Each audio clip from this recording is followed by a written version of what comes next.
Good evening, everybody. Good evening. I want to thank everybody for coming out to discuss a very important issue that's happening in our community today. I ask that everybody just put their phones on vibrate, so all the speakers so we don't get distracted. I just kind of want to know, like, why are we here today? Why are we here tonight? Why is this such an important issue? I know why I'm here. I moved to Newark in 2010. It was a strategic move that I made because I needed to be around doing transportation, a good business area, and good schools because I was taking master's classes at Rutgers Newark. I thought the best place to move logistically was to Newark. I put aside all types of stigmas and bad rumors that I had heard and just thought I'd go into it without putting those things in the forefront of my decision making.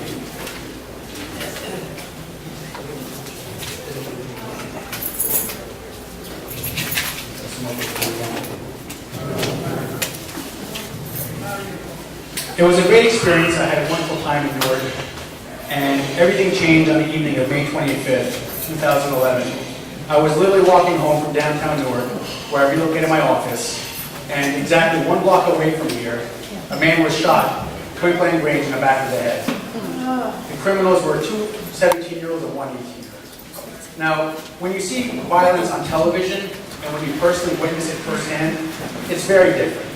When you hear a man taking his last gasp of breath there, screaming for his life, and somebody shooting him, it changes your perception on what the meaning of life really is and what really is happening in society today. But this is far from what I used to see on Hollywood movies and graphic television shows. In the 7 days we had to coordinate this meeting, we were asked to invite local politicians. My answer was no.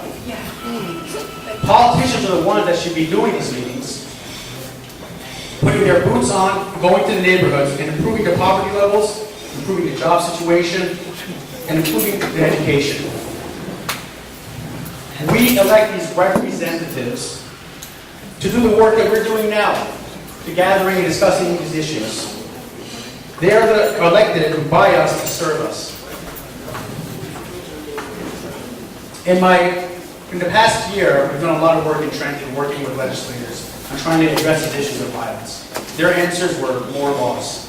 We already have the strictest laws in the country when it comes to violence, and they want to create more laws. I bring up the concerns from citizens on our horribly crumbling education system, the poverty, the desire to get jobs, and it falls on deaf ears. And I think this is the time that we have to activate ourselves to represent the issues that we find the most important. I personally believe that I think the police department should be dynamic. In my professional experience, we've always allocated the resources to the places that are needed the most. So why can't our police departments be the same way? Now, I understand that towns have police departments that are hired by that town to serve that town, but the state police should be the ones allocating most of their resources to cities like Camden, Newark, and Trenton, because that's where violence affects us the most. Now, just to give a little explanation what I mean by that, if a town is having a specific spike in violence, and they're limited with their resources, the state police has the ability to allocate more resources to that state, that area, or that town or city. But what's happening today is not addressing the issue. We're completely short-staffed when it comes to the police resources, and nobody's doing anything about it. I did more research on this because I had a meeting with a police officer who said more police officers are not the solution. That no matter what you do, crime will still run rampant. Right. And I completely disagree with that. And I'm going to back it up with facts. Rio de Janeiro has one of the highest crime-ridden areas in the world. The World Cup is going to be held in Rio de Janeiro in 2014, and the Olympics are going to be held there in 2016. To address these issues of the gangs, violence, and murder, they created the pacifist movement, where they infiltrated these whole areas with more police officers. They targeted the gang members, they targeted the criminals, that they knew who they were, they knew where they lived, and they arrested them, and in 1 year, the crime rate and the murder rate dropped 50%. Now, I don't expect the World Cup to be held in Newark or the Olympics to be held in Newark anytime soon. So this is why we have to act today.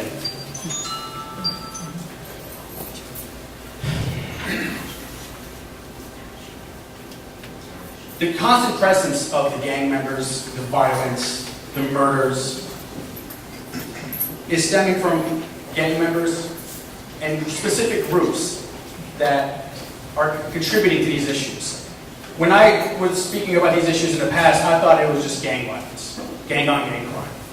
But in a situation that happened next to me, it was an innocent man that if I would have taken one more phone call that day in my office, those gang members who tried robbing the 44-year-old man, his name was Roubian, walking home to his family after a long day of work, if I would have taken one more phone call that day, they would have probably seen me dressed in a suit and targeted me over him.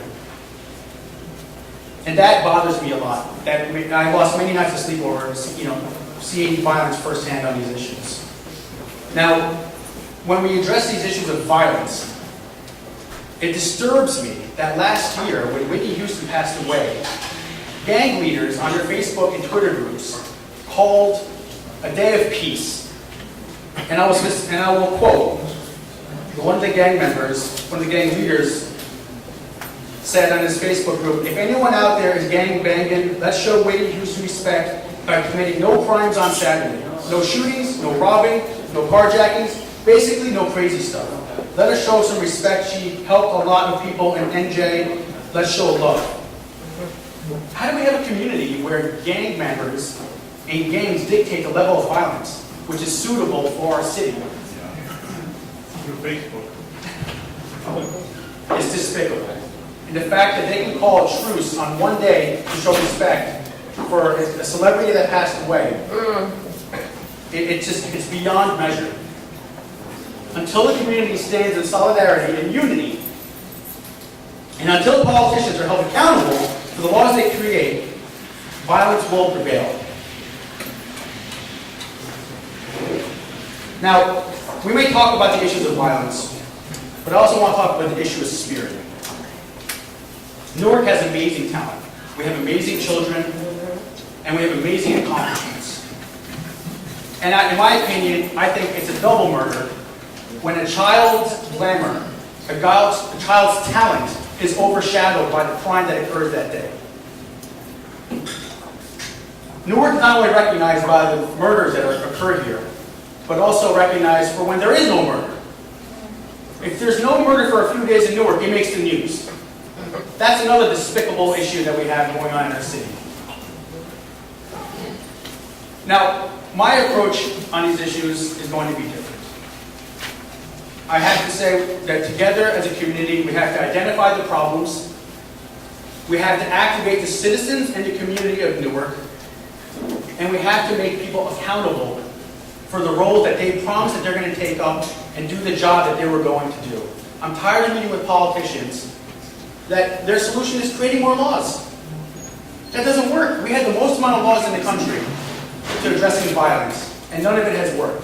But when I asked them to say, listen, let's go down to Martin Luther King Boulevard at 1 o'clock in the morning, heed God's call, and call a ceasefire, they don't want to do it. They don't want to roll up their sleeves and get their hands dirty and do the job that they were elected to do by us. So part of our plan is going to being able to activate the citizens and start reaching out to our elected representatives. It disturbs me, the amount of people that I speak to in Newark that complain to me, and I say, call up this individual, call up that individual. They represent you. They're working for you. Their immediate response, I didn't know I could call them. I didn't know that I could have a meeting with them. This is what America is about the power being in the people's hands, not being in the power of the government. They are working for us, and these are the individuals that, between community and activism, we have to hold accountable. Now, we're going to be limited with time, and I want to introduce our phenomenal speakers tonight. And we're going to bring them up one by one to speak for about 10-15 minutes to address these issues. And then from there, I'd love to have an open dialogue with our audience tonight to discuss these issues that are going on. We want to hear your ideas. We want to work together. We have plenty of resources. I've been doing this for years now, working with elected officials on how to address these issues. But the difference is, when I show up as an individual, opposed to when I show up as a community, it's a very, very different response. Now, the typical response, remark to that is, well, what do we do? What can we do? We're just 5, 10, 50 people. Well, let me tell you the story about Jody Williams. Jody Williams, in the 1990s, wanted to create a ban on the use of landmines for war. Landmines were used strategically to dismember soldiers so that the resources would be allocated to medical attention instead of the attention of fighting the war. And it's a very, very short few years, she had an entire worldwide ban on the use of firearms. The use of landmines for war. And her whole team, 5 people. 5 people calling endlessly, day in, day out, writing letters to their elected officials, writing letters to foreign governments, scheduling meetings. So when you look at individuals saying, what can I do? That's what you can do. You can start writing, you can start talking about the root causes of violence, addressing the issues of poverty, the lack of jobs, the horrible crumbling education system. Just a few blocks away, Penn Station, Newark, the retainer walls are crumbling. What are we going to wait for? The walls to collapse, to fall on Route 21, and have tens of hundreds of people die? And those are the things that we should be talking about. Now, the next speaker I wanted to invite up was going to be Frank Fiamingo. He's carrying a chair right now. Make sure you got a chair. Frank is the president of the Second Amendment Society. We have an extremely diverse speaking panel tonight. I want to applaud them for coming here tonight.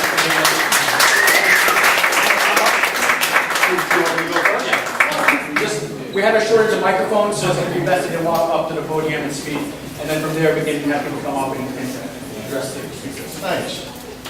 Okay, well, so you see before you here a fat old retired white guy, and you got to ask yourself the question. I'm not a resident of Newark. What do I know about the problems that you face here? And the answer is, I don't really. Okay, and that's why I'm here, because I do want to find out what we can do to help. I know that the situation is a bad situation. I'm here primarily because of Donna. I watched her video and I saw that and it broke my heart. How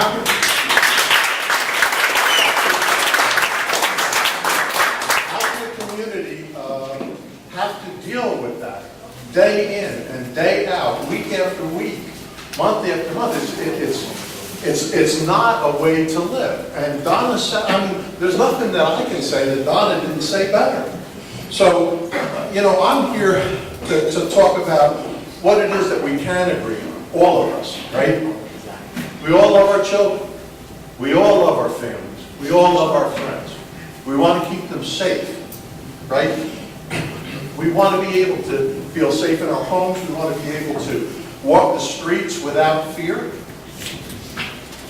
And we want to be able to provide for our families. And then we want to be left alone. We want to be left alone to live our lives the way that we choose. We don't want people telling us that this is the way we have to live. You have to make this choice, that choice. You have to, believe in this religion, that religion. We want the American dream, which is we get to choose. We get to make the best decisions for ourselves and our family. That's why. I don't know how people feel about charter schools, but I think charter schools are a good idea strictly because of the idea it gives you more of a choice than you have right now. But again, this is not something that I'm all that familiar with. But if I had to boil it down to its essence, I would have to say we all want safety. We want, of course, the love of family, safety, security, freedom, and independence. These are the things that we're looking for, and you can't have that when you're worried about whether your kid is going to make it home from school. So, just again, looking at the videos that I've seen so far, I can't imagine how horrible that is to deal with that on a regular basis. So, what are the problems that are, a lot of people like to focus on the violence itself, but if we continue to focus on the violence, the problem is we're not looking at the underlying causes of violence. You know, that's what we have to really attack. You can't like all of a sudden wave a magic wand and people are going to change behavior. You have to change the environment, you have to change the situation. So what are the problems, right? We have a severe lack of good paying jobs for people that live in the cities, right? And in New Jersey in general. Why is that? Well, because we have a legislature that is overreaching, that over-regulates the industry to the point where they just move the heck out. Yeah. And they go to Pennsylvania or they go to... We can't have that. We need these jobs. We need people, we need employers so that there are good paying jobs for people so that they're not in a position where you know, they have to live in poverty. Poverty is the number one underlying cause of the violence. I think everybody realizes that. And if we don't do something to correct that, we're never going to correct the problem itself. So hopefully we'll be concentrating on that. Do I have the answer? Absolutely not. But let's ask some more questions. Poor quality of education. You know, there's no reason for that. The more money that gets poured in, it seems like the less the education, the quality of the education is. Why is that? Because it's not going to the students. You know, it doesn't seem to get to the students. It's not making the determination, you know, the difference there. And Donna said this too, which I totally agree with. Poor or no recreational opportunities for the children. What are they supposed to do with their time? You know, and after school care. You know, if you've got parents, as Donna mentioned, you've got parents working, the only place they can find a job, a good paying job that they can afford to feed their family, is they have to go to wherever, right? And it takes some hours to get home. Who's going to look after the children? So good quality aftercare, after school care is important. So, but I know, you know, you people know these things better than I do, all right? I'm seeing them more or less from the outside. And so I'm more interested in listening to what everybody else has to say. But I want to help. So I want to see what can we do, right? If employers are leaving New Jersey, what can we do to change that? Well, the one thing that we can do, and I think Alexander pointed this out, is we need to, first of all, make sure that we look for and elect public officials at every level who care about providing, you know, government cannot fix the problem. Okay, government cannot make a job. Right? They don't have the capacity to make jobs. They are the problem. Right, they are the problem. Yeah. So relying upon government to make the improvement is never going to get it. We have to actually allow the market, you know, we need to allow business to work the way that it was intended to work. And if you over-regulate to the point where people don't want to create businesses or run businesses in the state of New Jersey, we'll always have this problem. So let's work together to try to identify those candidates that are out there that we can elect and help and promote and vote for that are going to make the difference in keeping business in New Jersey so that we have good paying jobs. That's something real that we can do.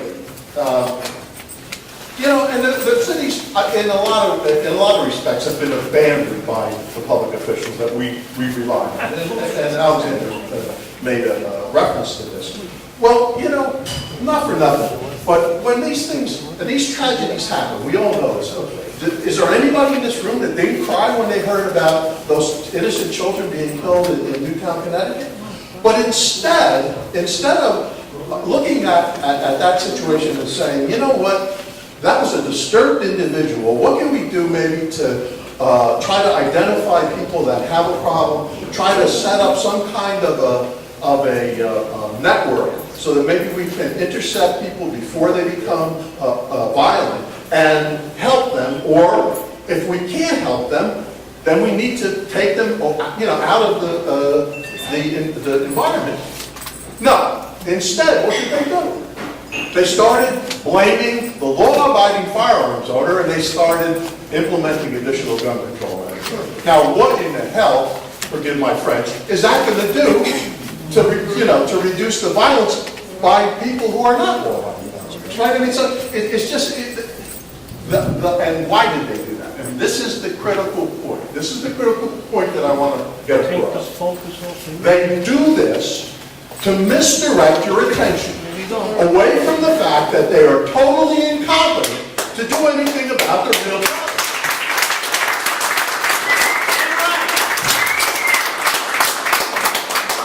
What other reason would they have to misdirect your attention other than the fact that they don't want you to concentrate on the fact that they're not solving the problem? So we need to again replace them, and in the meantime, while we can't replace them, we need to make them accountable. We need to go and talk to them, and we need to say, look, we're watching what you're doing, and we're watching what you're not doing.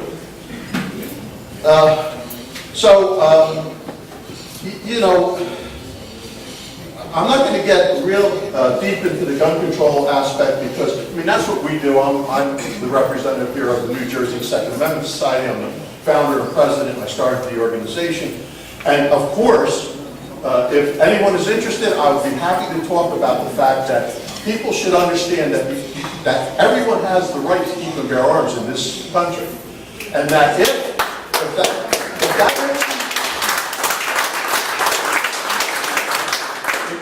makes your home safer, you know, if you don't think it makes your home safer, then obviously you're not going to be a gun owner. But if you think that makes your home safer, and in my opinion it does, then you need to understand what your rights are. And this organization, and I left brochures on your seat if you're interested, this organization, the NJ2AS, the New Jersey Second Amendment Society, is here to help you with your rights. So if you ever have any questions or with regards to, well, how do I get a firearms identification card, what qualifications do I need, what are the exemptions, and so forth and so on, that's what we're here for. So,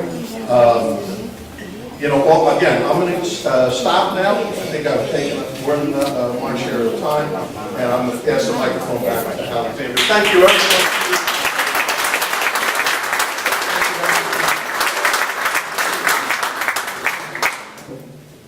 I want everybody to write any questions they might have down, or you can ask the speakers later on if they want to follow up on any explanations on anything else. The next speaker I want to invite up paid the ultimate price to violence. And it's something that I would never want to endure and ever even come close to feeling. Cynthia Andrews lost her son, Mujaheed Andrews, to violence in Newark. And I actually just want to take a moment of silence to honor him.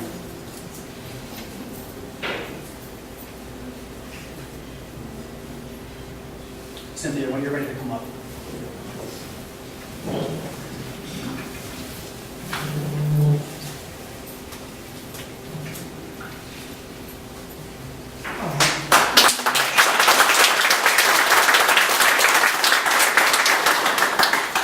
Hi, my name is Cynthia Andrews. My son's name was Mujaheed Andrews. Mujaheed died August the 20th, 2010. He was gunned down as he walked to my house on Park Avenue, 11th Street. I still don't have any answers why or anything like that. I work very closely with the Newark Police Department and everything. But what I think that needs to be done here in the city of Newark, I think they need to change their programs on how they handle these murder cases. Because the way our cases are being handled, it doesn't even make sense. Look like all the criminals just get away with it and they keep on committing murders out here. You know, so I think that it needs to be turned into a higher level, how they handle our cases, because, you know, since Mujaheed died, I think it's been like on this week alone, like 7 more murders in the city. Look like the criminals out looking at police officers. And it's a shame, you know.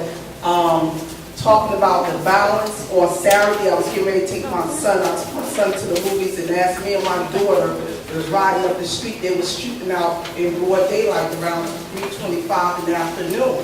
And I was so scared, you know, because after you lose a child, you are just on pins and needles. And you know, I don't want my youngest baby to think, you know, that I'm always hard on him, but this is the way I have to act because I'm scared. You know, I'm scared when I go to my car because, You know, you don't never know where these guys at. You don't never know. It's just like we living in fear. You know, I came to Newark. My mother brought me here as a young girl, and I've seen the changes in Newark. You know, it used to be so nice that you could walk the streets any time of the night, but now you, after 5 o'clock, you better not be out on the streets, because you know you're scared that someone's gonna put a gun to you and blow your brains out. You know, so I like to see some changes. I like to see some changes more. You know, they closed down a lot of boys and girls clubs. I talked to a lot of people in the neighborhood, and they said it's no place to send their children. You know, it's a boys club on Milton Street. It should have never been closed down.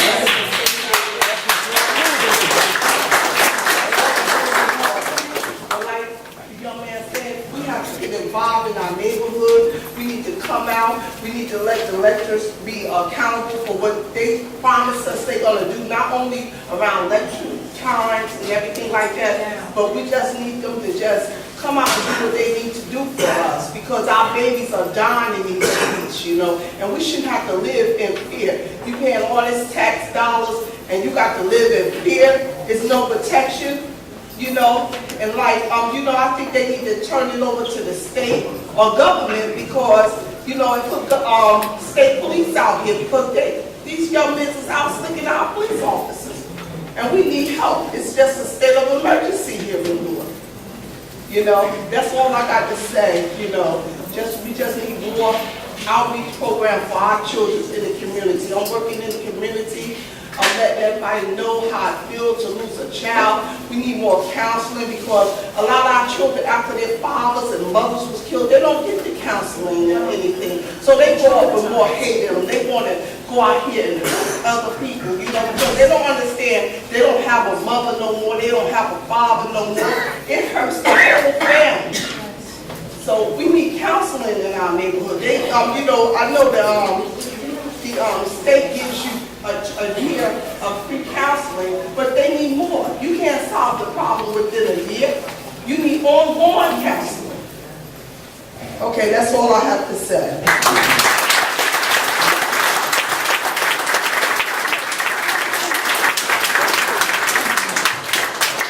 Something I'll be very open and honest about is the fact that it infuriates me that we constantly cut off our most essential services, our after-school activities, our education systems, our youth programs. And that's the first place that are being, the budgets are being cut. But for some reason, they tell us they don't have any more money. But we have billions of dollars to ship overseas, build foreign hospitals, while our own hospitals are fumbling here.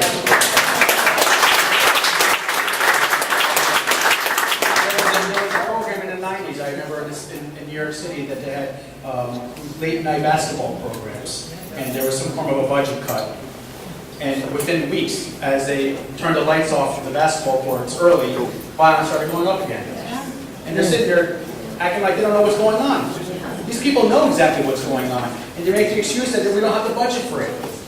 But every time we drop a bomb overseas, it's costing millions of dollars. Every bomb is $1.5 million. I mean, for one bomb, how many police officers can we hire to be on the streets of Newark?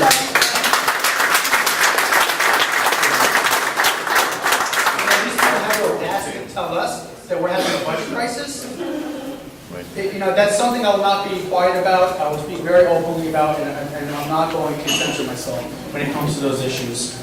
The next speaker is Anthony Colandro. He's the founder and owner of Buffalo Higher Academy.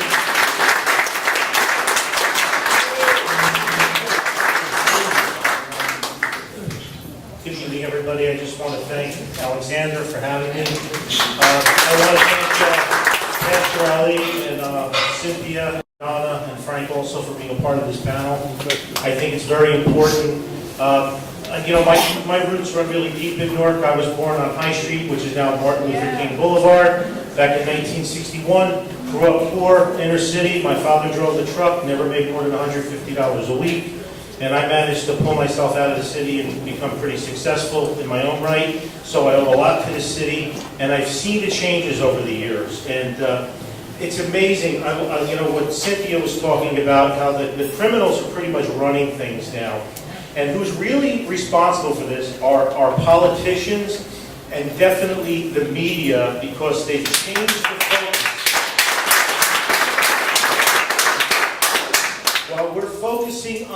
gun control, the innate object, the criminals are allowed to run rampant. I use the analogy, so by banning cars would be the way to get rid of drunk driving, correct? No, that's not going to work. Well, while we're focusing on the wrong issues, we're allowing mental health issues to go unaddressed. We're allowing criminals. What do we have in New Jersey? We have a catch and release, revolving door criminal justice. What Cynthia says, every day you read in the paper, 21-year-old male killed somebody, had 14 felonies, was in prison 7 times. Why is he still out on the street? Why are we not making crime not pay? Crime is not supposed to pay. I grew up in Newark, we had beat cops. Remember beat cops? Hello? A great deterrent was beat cops. Okay, because they knew everybody in the neighborhood. When they had budget cuts, they were the first ones to go, right? Do we have any more beat cops in Newark? No more. They drive around, not to disparage police, but driving around in a car with the windows up and the air conditioning on is no way to have your pulse.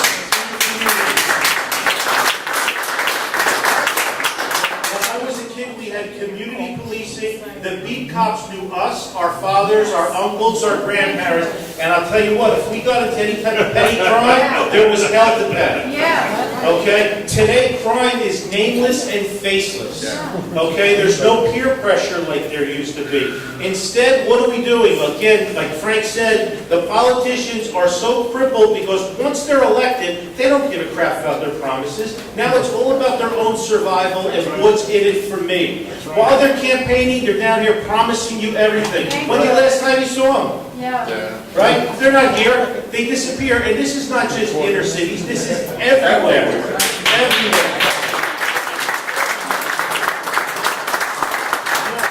And then the race baiters and the race profiteers, they want to make everything a race issue. Yeah. Well, I just say it's a people issue. It's a human rights issue. Okay? It's a civil rights issue. Why are we making this a race issue? Crime is crime. Destruction is destruction wherever you go. And again, all we do is focus on the tool. Oh, we're going to make it harder for a law-abiding citizen. You people that live here in Newark, if you ever apply for a gun permit, it takes over a year. Right, Alexander? It takes over a year. Well, a right delayed is a right denied. Absolutely. Okay? And there's no reason when the law says it's 30 days or it's considered an issue, why anyone that pays taxes and has to live and survive in an inner city has to be treated worse than a criminal. Okay? Criminals have more rights.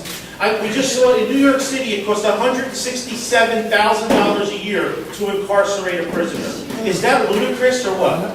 $167,000 a year to keep someone warehoused in prison. I could do it for $5 a day. Okay? And guess what? They do not want to come back. Okay? It would be rehabilitation or it would be health pay. So we focus on this. Meanwhile, our kids die. Yeah. Okay, our kids die. I've been a victim of violent crime. I've witnessed violent crimes. I've lost friends and family to violent crime. It's not pretty. Okay, I am a firearms instructor. Yes, I know that's very polarizing, and some people don't like to, to address that issue. But none of my guns ever came out of my safe at 3 o'clock in the morning and went and committed a crime. Okay? The only guns that are out there committing crimes are in the hands of the bad guys. And Cynthia, you talk about catch and release. How does this make sense? In New Jersey, they busted 2 kids in the Newark area for gun trafficking. These 2 kids brought 21 guns up from Virginia and sold them on the streets of Newark. They received 2 years in prison. Okay? 2 years in prison. Is that a deterrent to stop committing crime? Now, when they get out of prison at 23, 24 years old, they're going to become brain surgeons, right? After that? No, they're going to go right back into the life of crime. So this is what we have to deal with, okay? We have to deal with this where our politicians and our police are overwhelmed. We know our police are overwhelmed. There's not enough police to handle it. We definitely need a stronger police presence. How many cops are we down, Donna, in Newark? 720 cops. Okay? This is horrific. I say, let's lobby and let's petition, let's bring back the community policing. I'm also for county police, I'm also for state police. We need to capture back the inner cities, and I'll tell you what, the inner city's been lied to all these years. They have been lied to. The politicians say they're champions. They're not their champions. What have they done in the past 40 years to help the people who dwell in the inner city? Name me one thing. What have they done? Nothing. And with that, I would like to thank you all for having me here.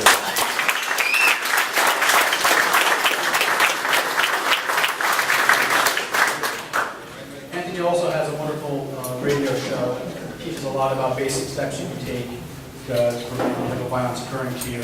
So I would advocate that you guys download that. It's on his Facebook group. You can download the links. Done for Hire Radio. Done for Hire Radio. Or doneforhireradio.com. Most of it has to do with basic awareness steps you can take. One of the shows you were talking about how criminals can actually identify while watching a video stream who their victims would be based on their level of awareness. Predators look for prey. You know that. I grew up in the city too. When you walk past somebody, you can make eye contact, but not too much, then you're looking for trouble. But if you look like a tourist or you look like lunch, you're going to get eaten. So just a certain way you carry yourself. We teach all of that every week on the show, and we discuss topics like crime. And last week we discussed Donna's video. So I'd like to invite up Pastor Ali.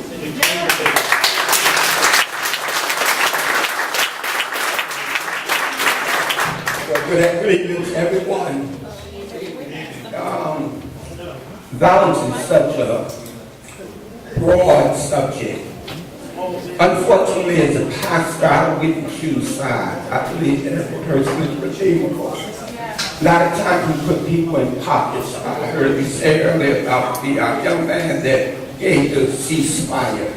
Well, unfortunately, he got killed by violence last year, Hakeem Johnson. And sometimes we'll put folk in pockets without looking at the bigger picture. Number one, poverty is one. Education is another.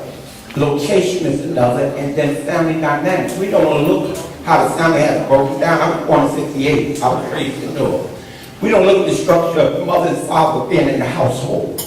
We don't look at the structure of many fathers being incarcerated for petty crimes because they were trying to deal with the politics of trying to deal with the conditions of the street. We don't look at young kids being raised up by anyone or nobody. We don't look at the situation where we talk about there's a lack of facilities for the youth. When I was a child, we always had stuff. We played in the summer league, we did this, we did that, we boxed.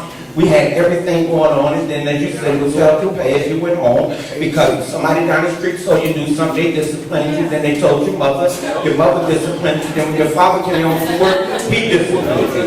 So we didn't have, not that we didn't have a youth house, not that we didn't have little clubs, not that we didn't have everything, we had all that. But the reality is we had a community that raised us. Now we have a community that doesn't talk to each other. Yeah. We have a community that's scared of each other. Yeah. Everybody that looks like somebody, that does not necessarily mean that they're out here to commit crime. Yeah. Everybody in here had to learn something in school. Now when I was in the 4th grade, they taught me how to do cursive writing. Now they don't teach that any longer. Why? Because everything is smart boards now, so times have changed. So we look at the violence in our community. What makes a person snap? I can easily say poverty, but the man that shot 12 people in Washington today was working for the Defense Department or whatever. He was able to get on the Naval Yard. He was working. He was not in poverty, but he snapped. And when you're under pressure, many people snap. People snap for no reason at all just because it's pressure. If you go home today and you find out you got a mortgage, you have your family, you got 3 kids in school, they take your job, tell you that job is not coming back any longer, you don't know where the unemployment office is, you don't know how to apply, you don't have a computer in the house to apply. When you go there, they say you got to go online to make your claim, and then you go back home, you got your kids sitting there looking, how we going to go to school, you got your son getting ready to come home from college, you may just snap. Yes. So when we look at the pressure of living in the hood, see, I just buried one of my members this past Monday who was a victim of violence. He had just come home from prison, 61 years old, had paid his debt to society, had got his job, was doing well, went to cash his first check from the ATM. 2 other guys run up on him and his wife. He pulls off, they shoot him 3 times, he died. Not right away, he died a month later. So it's not considered a homicide, it's considered that he died of his injuries from gunshot wounds, but as far as I'm concerned, it's a homicide. So when you look at these conditions, as you talked about the young man who was out here, I remember that case. When you look at all the cases, many times, as you talk about the media, will just broadcast and just enlighten that. But when you look at it, it's 278,000 people in North Carolina. When you look at the number, I don't know what the prison population is, but I know that we as African Americans represent 18% of the U.S. population, but we represent in some areas 82% of the prison population. When you look at that factor, you realize and you hear magnified what goes on in Newark. Newark is this, Newark is that. I'm in the hood all the time. Newark is this, Newark is that, Newark is this. Newark is all that. You have highlights and then you got lowlights. So I'm not saying that the crime is not here, I'm not saying that violence is not an issue, but everybody is not being subjected to violence, everybody is not being a victim of violence, but that's why they won't speak out. But see, when we go out here and we try to shut down traffic, the same people that holler about violence get upset with us because we shut down traffic.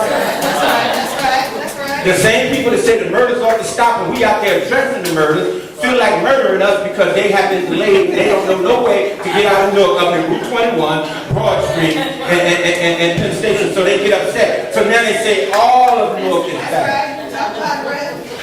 So until we realize, until you start to get with people one-on-one, get to realize, like I said, as a pastor, I don't get to differentiate those who come into my congregation and those who I deal with. I don't care whether they're a gang member, I don't care if they're abiding citizen, I don't care. I believe that everyone is redeemable with the right instruction, the right care, and the right love. So sometimes we can't put folk and just say that's it, because what happens is as long as you have poverty, you're going to have crime. Al Capone and them were rich, but they still was in crime. All these old gangsters that I watched the movies and all this, when we were coming up in the 50s, the Bowery Boys, that was a gang. Skip Mahoney, it was a gang. What happened? They were poor. So what did they do? They stole to eat. What did they do? They beat up on other kids because the kids teased them about their poverty. The Little Rascals was a gang. They had their pit bull teeth. Y'all don't want to talk that to me.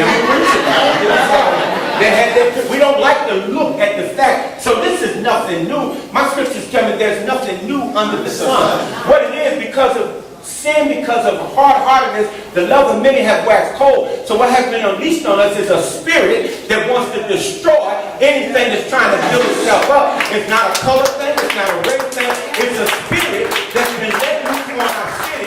And anytime you want to get over on somebody, you get over on somebody that don't know that you're getting over on them.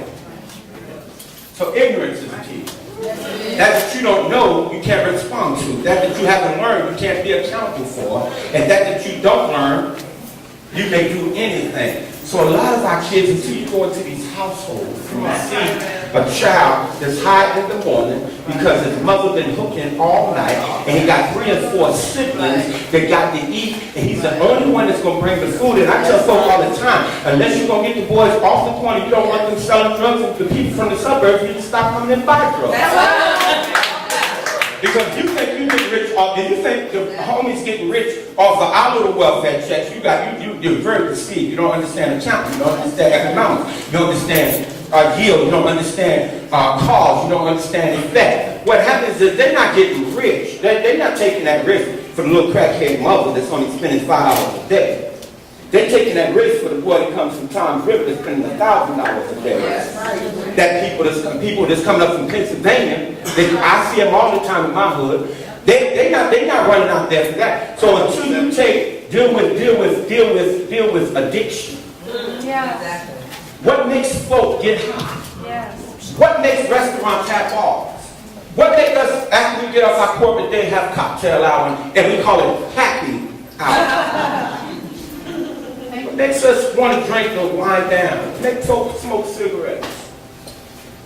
Pressure, stress, and just everyday life. So it's a broader issue. We can pinpoint different things, but as a pastor, I believe that everybody's unique. And so my job is, I can't worry about what the politicians do. I can't worry about what government does. That's not my job. My job as a pastor is to be out there on the front line. And meet people one-on-one, one at a time, and offer them hope in what seems like a hopeless situation. Thank you.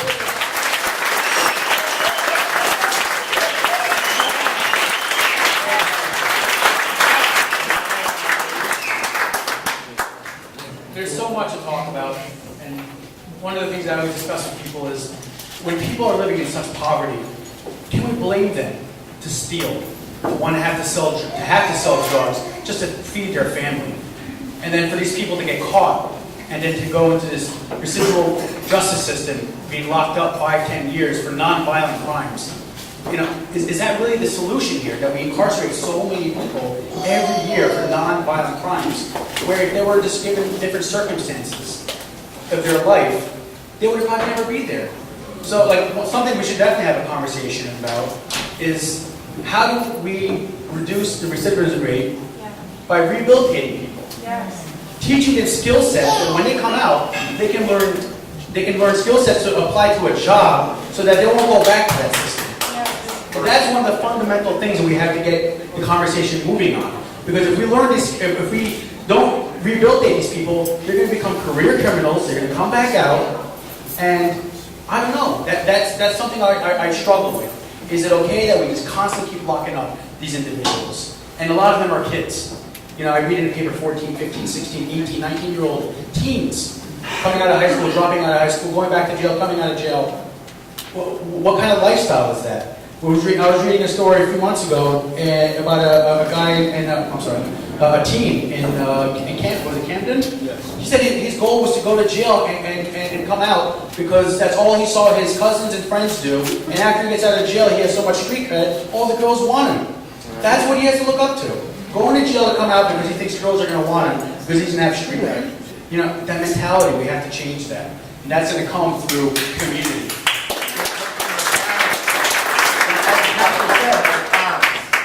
We have to hold parents accountable. We can't. Community can't do that. That's their parents have to save these children. In a perfect society, we could have that conversation. But unfortunately, we live in situations today. Just my personal opinion. That these people grow up in broken homes. They have parents that are drug addicts, criminals, locked up. Parents passed away. The most tragic things. So that's the conversation we have to have. And without further ado, I'd like to invite Donna up to speak.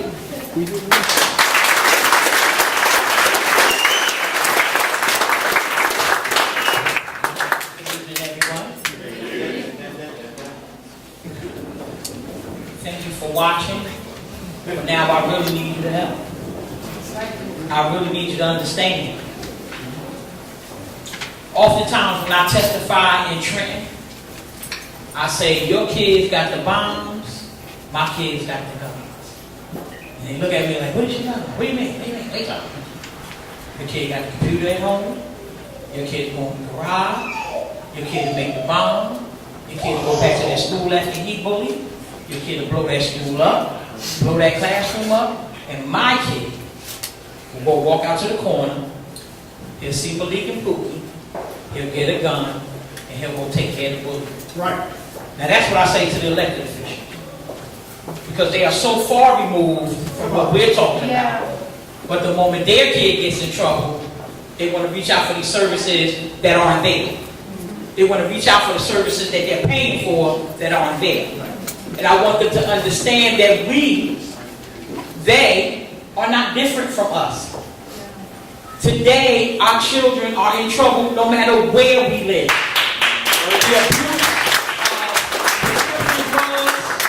The robberies of the CVS's and the Walgreens out in suburbia are matching what I'm doing here, but they don't want to talk about it. We are all so hooked on drugs, all of us. And I don't mean present, I'm not pointing because I don't use them. I barely take a bear, but I mean the head gets there, I gotta get one.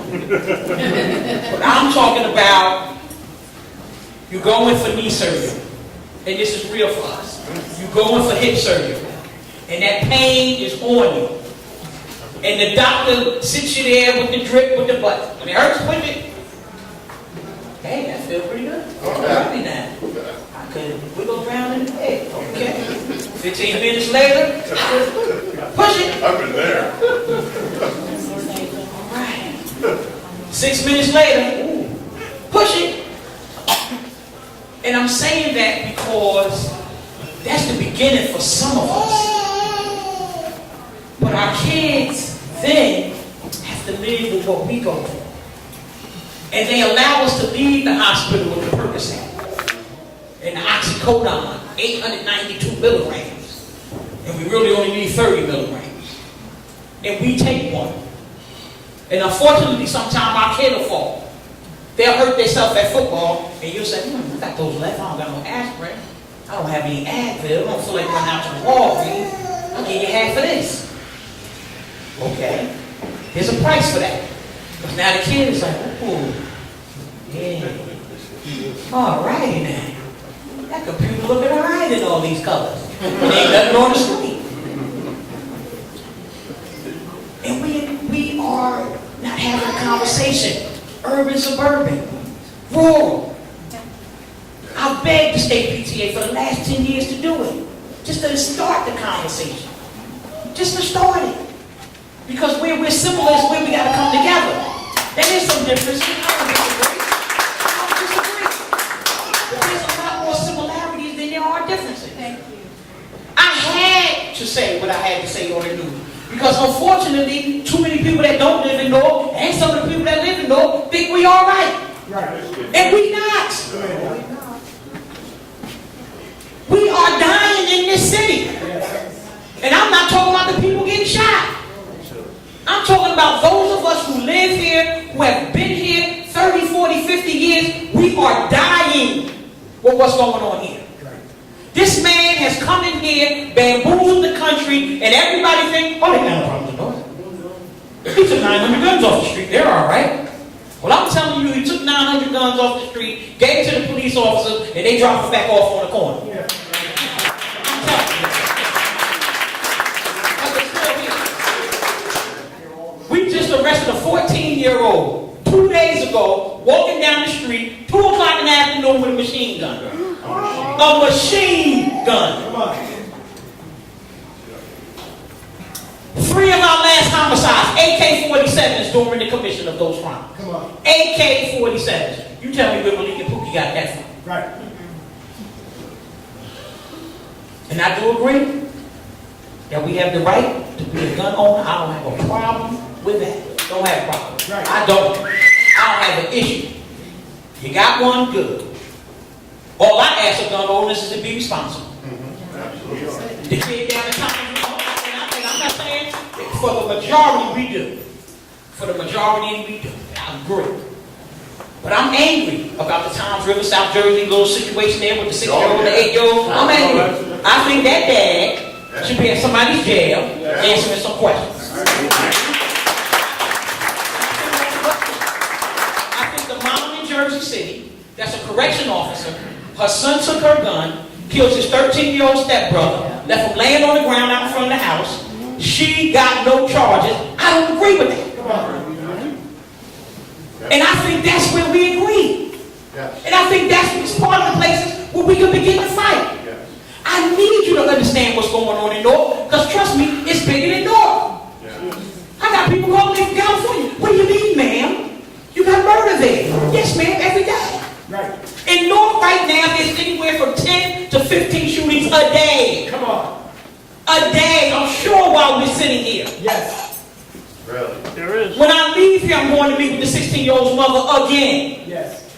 Because she's angry. Yeah. And here's the other piece. Her anger has superseded her fear. And she talking. She don't care. But the reality in my city is when you tell, you dead. Yes. That's the unfortunate piece. And that's why I said help. Off-duty officer. I know the license, I know we can't carry it outside. I think we got the concealment thing, we can't bring it out the house. I don't care, bring it out, come help me. I go to the crime scene, I don't have a weapon but my extension cord. Most of the kids don't have it. But I'm telling you, we are in trouble here. Yes. And let me give you a breakdown of the family, not just in the urban area. This thing called diapers. Come on. And here's another area where we can have a conversation. Bring it. But I want you to understand it on my part. Because see, when the kid gets arrested in Cornwall for a stolen car, the officer riding him home. That's right, go ahead. Hey Bob, how you doing? Yeah, I caught you today. Yeah, doing a little joyride down Bloomfield Ave. We got him down there in Bloomfield. And this is the sheriff officer. And I don't have a problem with relationships. Right. I don't. I respect them. But there's a difference between a joyride and you got out the car down at the CPS in Bloomfield and you live in Caldwell and you went in there and you tried to get the prescription drugs. That's the difference. Station house adjustment is different. My license suspended, I get pulled over in Newark, I'm going to jail. My license suspended, I get pulled over in Caldwell, the officer gonna say, well, ma'am, did you know? No, sir, I didn't. We're gonna have a nice little conversation, and we might do some station house adjustment. I may go in and go home. We have people in the Essex County Jail in there for a parking ticket, and the guy's dead. Dead. Michael will never go home to his family again.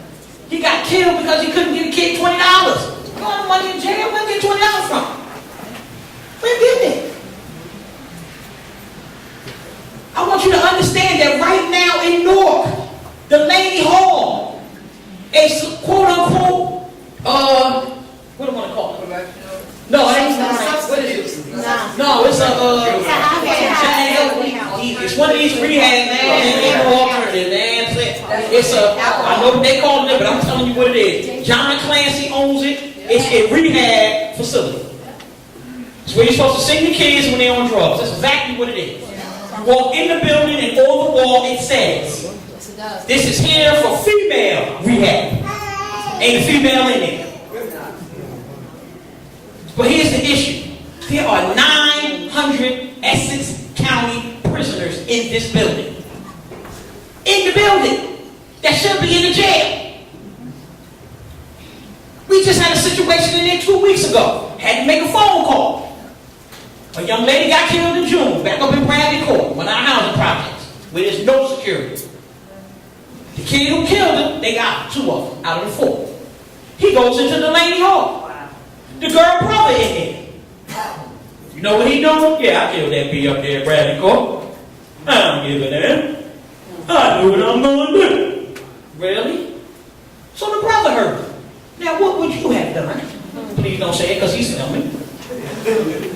Because we'll all be incriminated, so I'm not on Facebook. What would you have done? If the person who killed your sister is walking around, He's gonna be walking around. absolutely. Easy circle. Turn the camera that way, please. Names will be changed to protect the innocent. That's what I'm saying. My name is Jody now. What would you have done? So this also fuels what's going on my street. This fuels it. They have no business over there. There are no correctional officers over there. None.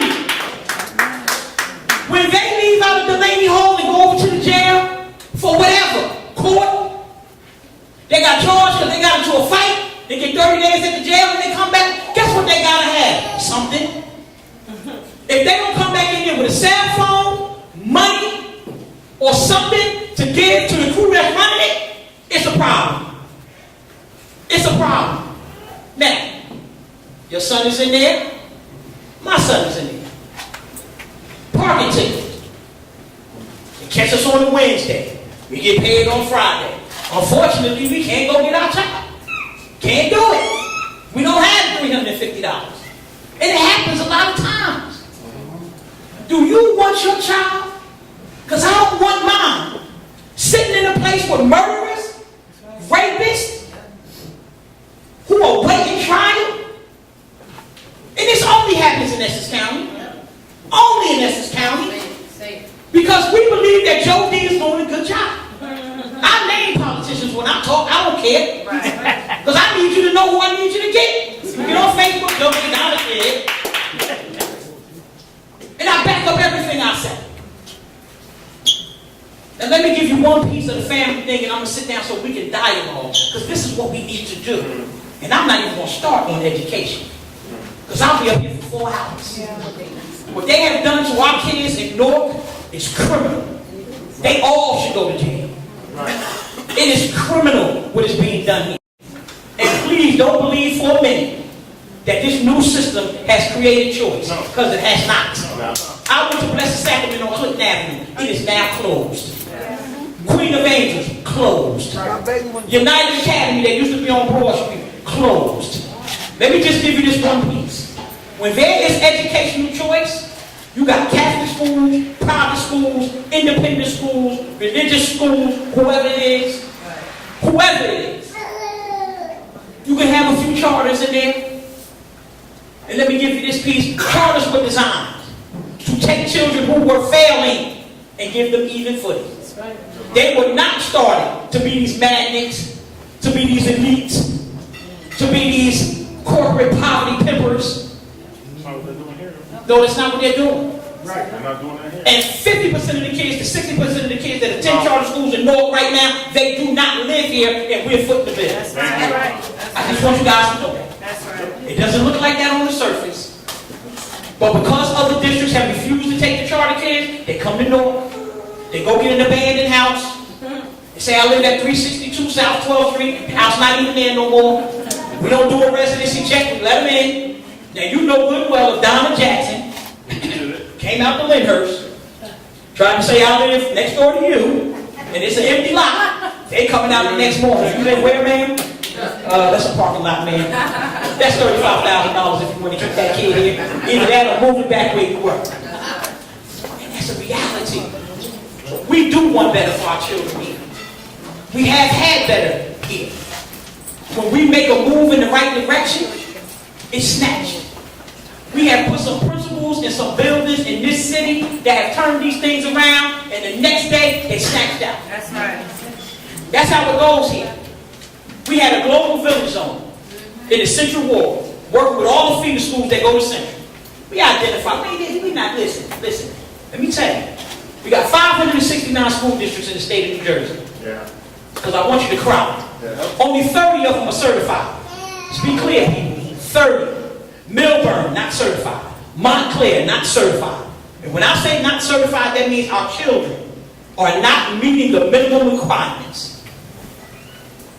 For all of us. Education in New Jersey is terrible. We need to whoop a few people. We need to get Mr. Surf out of here. But I'm not even going to go there. We're going to finish with this little piece right here. I say help. And I don't care how you give it to me. I don't care if you send a letter. I don't care if you call the governor. I don't care if you call Joe D. We had a shooting involved with an officer last night. Right. 4 state police cars out there. 5 sheriff officers out there. Okay. Couldn't find nobody though. But we had 100 police out there. Bring it on, Donna. 5 seconds. We looking for the guy for 4 hours, and then here comes the helicopter. Come on, Donna. Then here comes the helicopter. Come on. Not when we looking for him. After he going out the area, because you know 4 hours he's gone. Yes. He done made flight. Absolutely. He with his aunt up in the Vailsburg section where I live at. We was in the South Ward at the time. He gone. Here come the helicopter. Wasting fuel. 10 blocks away, we had another shooting. You think the helicopter left and went over there? Absolutely not. Go ahead, Donna. Absolutely not. Come on. We had a Puerto Rican Day parade here a couple of weeks ago. Our Newark police helicopter flew over that parade, the entire parade. And we had murders going on at the same time. That's right. Now, just like you got coming to Christmas about him flying to his kid's softball game, I need you to help me out. And I'm serious. Call Sam. Call Coral. How you going to have a helicopter over a parade? How's the helicopter going to come 4 hours late to an officer-involved shooting? Because let me tell you my concern now. You've seen some of the stories. You haven't seen half of them. You haven't seen half of them. And I got people who go, oh, come on down here. You got to keep talking about the murder. Yeah. Why not? Because these people outside of this city think we safe. We are not. I wish I could get the media to cover every situation. Right. Everyone. Right. Because guess what? They're not all dying in here in the hands of guns. We stabbing too. Yes. We beating people to death. That's how the kid that just died in the jail, he got beaten to death. They take forever to rule it a homicide. And this is why I need you to help me. This is why I need us to understand. I want station house adjustment for me. I do. My grandson, little Matthew, get in trouble, and he just doing a little, spray painting. I don't want him in the jail. Do I want him to do community service for like 92 hours every week? Absolutely. But I don't want him at the jail. I don't even want him to see the jail for the spray paint. Now, if my grandson is involved in the commission of a homicide, or robbery, that's a whole different circumstance. If my son, my community son, is involved in a carjacking at 11 the first time, I need him to get some help. I want him to get some time, and I want him to get some help. The other piece is we supposedly got 120 youth organizations in Newark. BS. Wow. If he wasn't filming, I'd say the other word. If my friend here didn't have the FCC, he might play it on the show, I'd say the other. I do know some of the words you can't say. Oh, Anthony says it. I'll be on bar.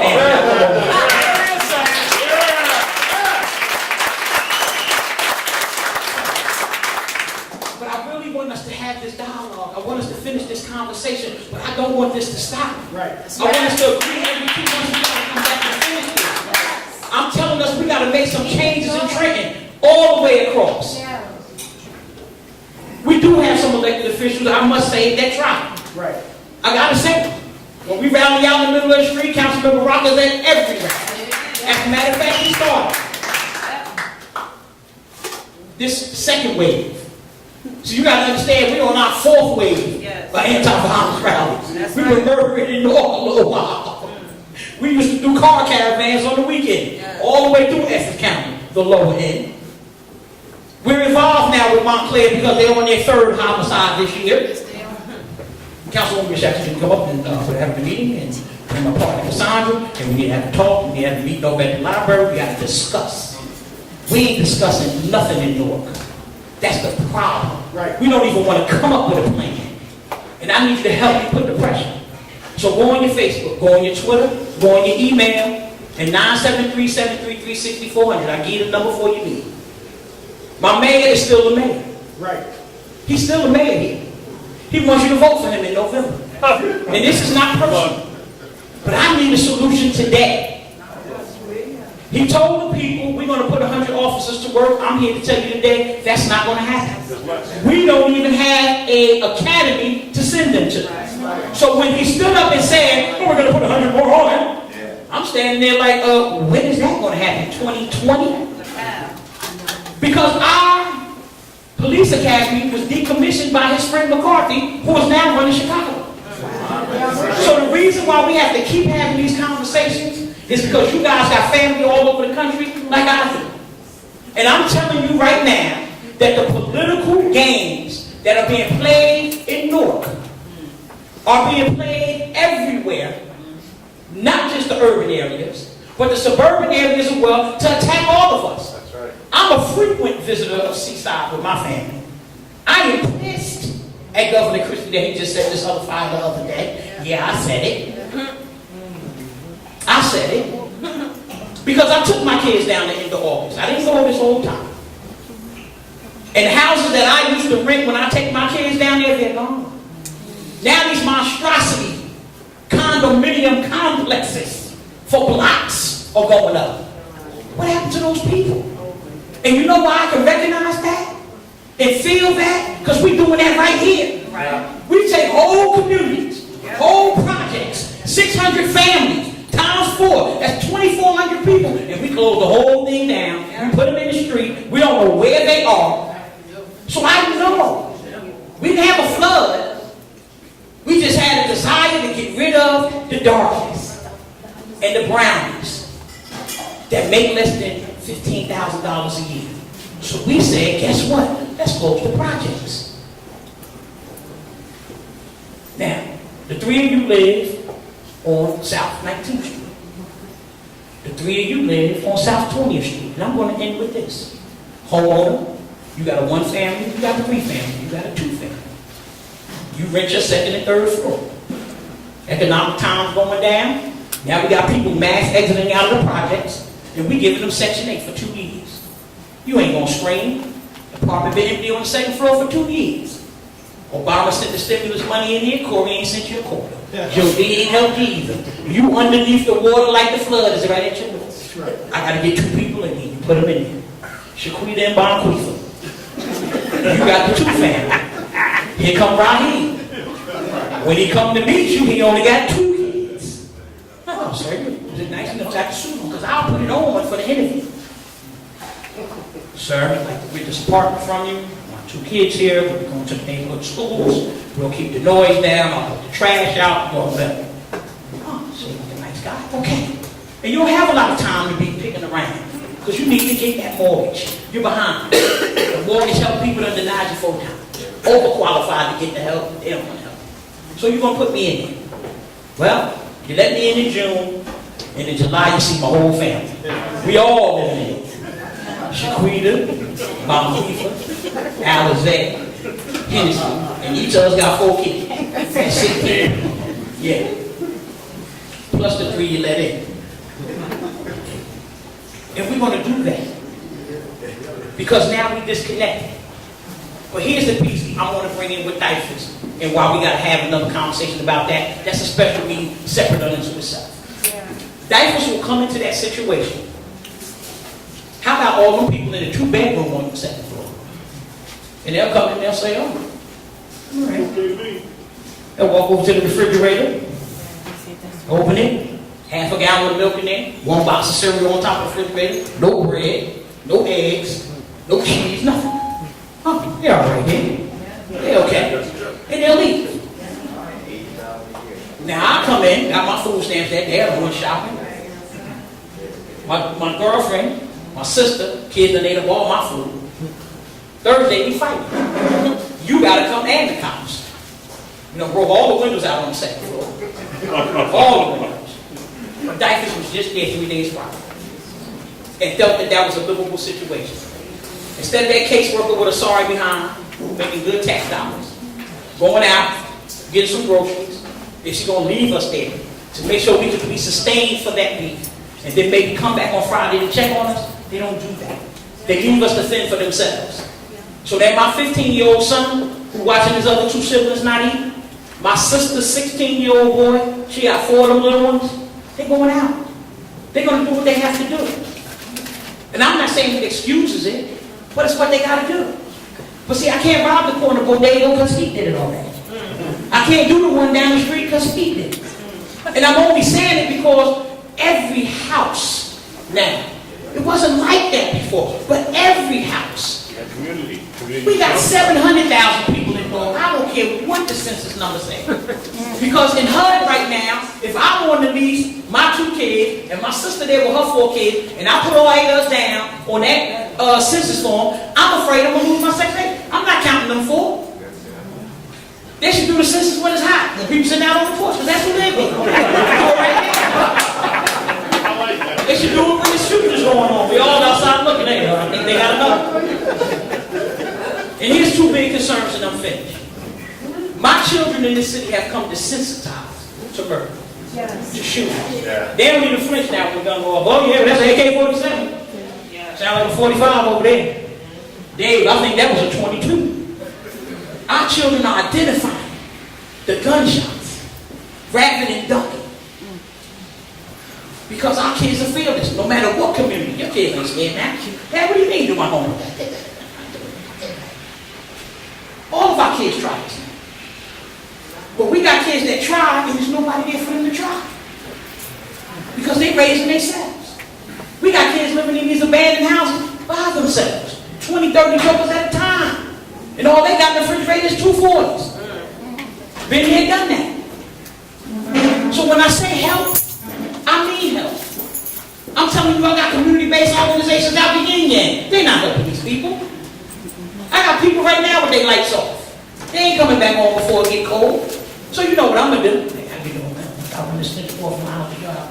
You can plug that heat up so my kids don't like that back bag. I ain't got no money to give for that PSE bill. We've been neighbors though for 20 years. He gonna let me do that. But at the end of the 2nd week, when he get that PSE, whoa. We done went from 400 to 550 down. And then I gotta find somebody else. Then I go get the kerosene heater and I'm burning it. Then I go get the generator because I don't know how to use it. It's in the apartment. Right. Fumes. Right. Wake up in the morning, we all there. And it's just a reality. It's a scariness. We need help here. This man has blocked everything. I'm thankful for this. We got to keep doing this. I want you to talk to your friends. Send them my YouTube video, because it ain't about me. It's about the message getting out. We need help in this city. This boy traveled to California. He made $1.7 million just off that little Twitter thing that he made. Nobody in Newark seen that money. People make donations all the time. Oh, let me help the people. Kevin Hart, the comedian. $50,000 in gift cards, $50,000 in cash for families here in Newark. I don't know one Newark in any ward that roof blew off, lost clothes, flooded out, that got anything. So tell your friends, don't send them nothing else.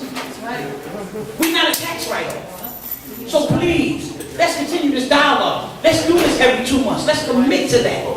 We don't have to eat all the time. I mean, I know it's a bill, man. But we need to just come together to continue the dialogue, to continue to put the pressure on, to continue to go to Trenton and keep their feet to the fire, to go to our local city hall. We do it. So crazy now, only 25 people at a time are speaking over. They know that list will open up and we'll be in there till probably 4 a.m. every meeting the next day. But we have to come together. We got to know what the resources are, and regardless to Republican, Democrat, Independent, Christian, Jew, Gentile, whatever we want to call ourselves. At the end of the day, it's about our kids having a future. And if we don't stand together and fight on this, violence in your community is violence in my community. I need to talk about domestic violence. I need to talk about the other things that's wrong. We got to stand together.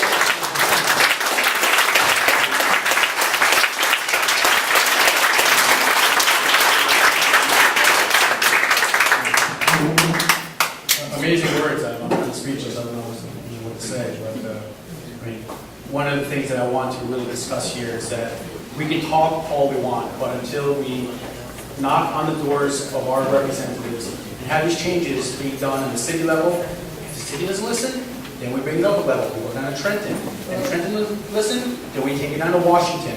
That's how we're going to make the change. People talk all the time, but unless you act on those words, it's not going to change anything. We're going to have the same conversation 2 years from now, 10 years from now. The saddest thing is that more and more and more people are going to die. Yes. So part of this is opening up the dialogue. People that want to speak, ask questions. I want to invite my friend Ainsley up.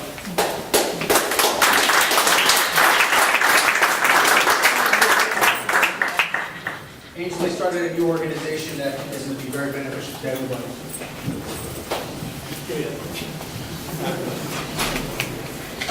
Good evening. My name is Ainsley Reynolds. I represent two organizations. I'm going to talk to what Donna just spoke about, because I posted on a video on my Facebook page and received a lot of interesting feedback, and we can talk about that offline. I am the state president of Alpha Phi Alpha Fraternity Incorporated. And the help that you're looking for, before I leave here, you'll get my card, and absolutely pass out leave. I already know the rest of this individual, especially this guy here. But in addition, we're starting an organization called People of Color for the Right of Self-Protection, educational think tank, to discuss the very issues that you're talking about, along with some other issues that we can talk offline. But the help that you're looking for as far as bringing attention to the issue, that's why I'm here. We were already in planning stages of coming to Newark as an organization, because the biggest thing is that we can talk about it, but we got to be about it and hit them in the streets. Pastor Ali, you touched upon exactly the methodology that we're going after. Because we're going to get on the steps of City Hall to bring attention to it, but we have to organize the people that live here to reclaim the streets. Because the so-called enemy that we're fighting is our kids. Like you said, been there, done that. The people in this room, you have to reclaim the streets. Get your child off of these streets. All of this murder and things that are going on is the street people are out here on the streets after all hours. Some of the parents, I heard sometimes the parents not there. Someone has to step in. And that someone is the other members of the community. Like back in the days, like Pastor Ali and Andy were talking about. When you got in trouble, you was getting it. From your mom, your dad, on Sue on the corner, your neighbors. That's gone. We are afraid of our kids. I don't even understand how this happened. Doesn't want to be their friends. And we know, and like my mother told me when she came to Jamaica, parenting is not a democracy. It is a dictatorship. That's right. So we have to get back there. So Donna, Frank, Pastor Ali, Cynthia, and you two. And we go back a long way. The help is coming. I don't live in Newark, so I'm not even going to pretend to understand the full issue, but I'm from the Bronx. Been there, done that. Fully understand. So we bring it. We're going to organize whatever real organizations that are in Newark. I call them out. So if they said they're going to do something, they better do it. One of my frat brothers, I'm not going to name, you can name him. He happens to be one of your councilmen. So I'm, it's that frat love. I'm going to leave it alone because I don't know how he's working right now. But I'll put this foot in his rear end to make it happen. You got in here, you see it, take a picture of it. Remember, I got one of my young college brothers, remember Alpha over here, so now he's Right. He's going to tell everybody else. And you know how A.K. Bitter Brother gets down. Thank you, that's all I got to say, Donna. I'm going to leave you my number, and you'll be in contact. Thank you, Ainsley. We held each other's umbrella in Trenton at a gun rally. You did too. I'm sorry, Alexander, you did too. How many people listened to Donna on Gun Riot Radio when we played her tape? Right? And how many people think she should be on the show? Yeah. We should have Donna and Cynthia on the show. Now, Alexander, I'd like to coordinate it with you either this week or next week. You guys will come on, we'll talk about these issues, okay? I would have Pastor Ali on, but not on the same show because he'll steal the show because he can really throw a good sermon. So we'll talk about that later. Thank you, guys. Unfortunately, we only have one microphone, so if people want to start lining up or have any questions that come up, we can bring the microphone here. So, okay. So you can start lining up over there. I'll need my phone. Everybody can hear me. I got a big voice. So. Okay. Take that. It's very simple. Ignorance is not bliss, people. Yes. The Democrat and Republican Party is not a Democrat and Republican Party. They are politicians. They're going to do what they want to do to us. They're going to say what they want to say. They're just going to tell you a storybook and say, well, we're going to make it this way. And once they get elected, goodbye and done. They think they're done with you. But guess what? We're the ones who elected them. They are the ones that work for us. We do not work for them. All right now. Okay? Yes. One of the things we have to do is hold them accountable. We cannot just vote for somebody and put them in office just because we know their name. Just because they've been in office for 25 years. Because guess what? After 25 years, what do you think? Yeah. I don't care. I'm going to retire next time I get elected. This is what their thought process is, and this is what they're doing to us. They're going to give you the dog and pony show, and they're going to stab you in the back with their left hand. And people, we need to wake up. Ignorance is not bliss. Vote them out of office. If you see that they're not doing their job, tell your friend next door to you, hey, don't vote, maybe you shouldn't vote for Senator Rice or this person or that person. Right. You know what? Wake up. Wake up, people. Just because you know the name, don't vote for them.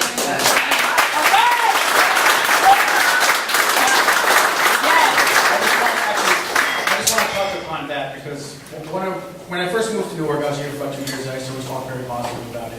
And a lot of my family would call me up. Hey, we heard about this street, we heard about that. I said, yeah, listen, Newark's a big, big city, 26 point something miles. Fast forward a year later, a lot of family came to come visit me. So I took them around Newark, and Newark's beautiful. They loved it. We had the museum they wanted to go see. They wanted to go see the basilica. They went to downtown. They went to the library. Newark is phenomenal. We had amazing resources. There's a lot of negative things that occur here, but they loved it. They came from Puerto Rico, and they're like, wow, this is a great city. Why don't more people live here? And then I go to take them on and off out of Newark and back into Newark, and the main artery, Route 21 and Route 280 intersection, it's just littered with trash. I mean, beds, the ramps, the on-ramps and off-ramps were piled with trash. It was so embarrassing. They were like, what is all this garbage everywhere? Where do you live? And it was a little embarrassing. So what did I do? I called my representatives. You know what they told me? State property. We're not involved in that. That's exactly. Yeah, but right. I called once or twice, being nice and civil. I wrote emails, and then that's what the responses I got. Everybody wants to deflect the blame. No, that's not my fault. That's a state issue. No, but it's my elected representative. It's your job to call the state and tell them to clean this trash. It's your job to take care of these issues. The government's not littering them, right? Who's doing it, people. Whatever the circumstance. But it gets cleaned in other places. And sure enough, after I called up 2 weeks consecutively, it was cleaned up and the issue was resolved, and now the on-ramps were in much better condition. But that's what we have to do. We have to call on our officials, and we have to take the power back into the people. I'd like to invite, My name is Diane Finn. Hi. So I think a lot of interesting things have been brought up. I think that it's really important to look at this as a multifaceted thing. Yes, this is a family issue. It's certainly an issue of poverty. The community has to work together. And then I've heard a lot of stuff about government. Where does government come in? Is government the problem? Is government the solution? So I want to say it's important to think about it as it's all of the above. It's not this or not that or that. Yes. I just want to say that just a little bit about my background. No, I don't live in Newark. I'm a social worker. I've been a social worker for 30 years. I've worked at UMDNJ, Babyland Family Violence Program, New York City Housing Authority, Children's Aid Society, and I've worked a lot in the field of domestic violence. So I just want to use that as an example. So I worked for 10 years at the Rachel Coalition. I don't know if anybody knows that one. Yes. So one of the things we did was we had, and I was one of the people who got that off the ground, a volunteer program in family court in Essex County in Newark, where we counsel victims of domestic violence. Now, one of the things that happens if you go in for a restraining order, one of the things the law says in New Jersey, and the law in New Jersey is really good. If there's a restraining order, the gun, if the perpetrator has a gun, the gun gets taken away. Now, I think most victims of domestic violence, if the law says we're going to take the gun away from the perpetrator of domestic violence, they're very relieved because still we have something on the order of 40 to 50 murders every year in New Jersey over domestic violence. They're not all done by gun, but a lot of them are. Now, taking the guns away doesn't solve the problem of domestic violence. It's not like we take the guns away, there's no domestic violence. That's just one piece of it. So we have to do a lot of things. We have to do a lot of education, and I did a lot of community education all over the place. We have to deal with what goes on in families, why is there domestic violence. But it's a good thing to have a law that says perpetrators of domestic violence that have been convicted. But you don't have a law that says perpetrators of domestic violence that have been convicted. You have a law that says perpetrators of domestic violence that have been accused. No, they have to get a restraining order. That's not They go conviction. through the restraining order process, the gun is taken away. So when you come to talk about Right, but that's not conviction. That's a violation of due process. The law you're talking about and perpetrating is Let her speak. a constitutional You're interrupting. violation. You're being a bully. So there are different rights, and sometimes people lose their right to have a gun, and maybe that's not fair. But if you murder a victim of domestic violence, she just lost, or he lost, because some men are murdered, they just lost their right to life. So when it comes to crime, I don't think that gun restrictions are going to get rid of crime. I think you have to get rid of poverty. And one thing you should understand is this is a problem that starts at the top. Do you know that 20% of the people, the upper 20% income earners, are getting 50% of all the income, and the top 1% is getting 10% of the income? This problem is really big because poverty is a main issue, and that has to be addressed. So, but when people realize how they're not being fairly treated because of how the tax laws are, that's something that they can address. But that's a bigger issue. But yes, there are many ways to address gun violence. But when you talk about guns coming into Newark, they're coming from Virginia because it's really easy to get guns in Virginia, not in New Jersey, but in Virginia and all those other places where they don't have good background checks. No, it's not the whole answer, and no, it won't reduce every single crime or get rid of every murder. But why not reduce the availability of guns coming from Virginia people buying massive amounts of guns and then just reselling them up here. Why not deal with that? What's the problem with that? So that's The what I just problem was saying. with that is, What about if we enforce the current books and the laws that are on the books Do now? that too. Can I so what you're saying is because in Virginia, you still have to go through a background check to buy a firearm. If the person who's going through the background check buys a massive amount of firearms and turns around and sells those firearms, who is he? He's a criminal. So does he follow the law? No, ma'am. Thank you very much. We're law He's abiding. buying them. The key thing here is really to address why do these people become criminal that they would want to acquire any type of weapon and put them in that mind frame where they want to murder someone. Right. You know, the gun does not create a person to become a murderer. The person intrinsically becomes a murderer because of other conditions that might, you know, from the poverty you grew up around. No, it's morality. There's always been poor people. Next question? My name is not great. Unfortunately, lean on the lectern. My name is Mark. I do not live in Newark. I'm a concerned citizen. I live down south of Raritan. I'd like to get there's been so many notes here. I'd like to get just a couple that have to do with loan companies. In terms of guns, things like AK-47s being given to criminals, how many people in this room know that our current administration gave over 2,000 of those guns to the Mexican drug gangs? Back to this country, it was only uncovered when federal agents were shot with them. Okay, so the further away from your government gets, the more dangerous it is and the harder it is to control. Try to fix things locally before you go asking the state police to come in, before you go asking the federal government to come in. If a politician doesn't listen, vote him out. Vote out the people he endorses. Vote out the people who endorse him. Vote out the machine. It's going to take a generation of voting out a machine to change anything because politics has become a profession. And people look after each other. You go along to get along. Now, with regards to money, I could talk about where the tax burden falls. I suggest you look it up, but let's take something else. Money for the schools. How many have heard of rabbit districts?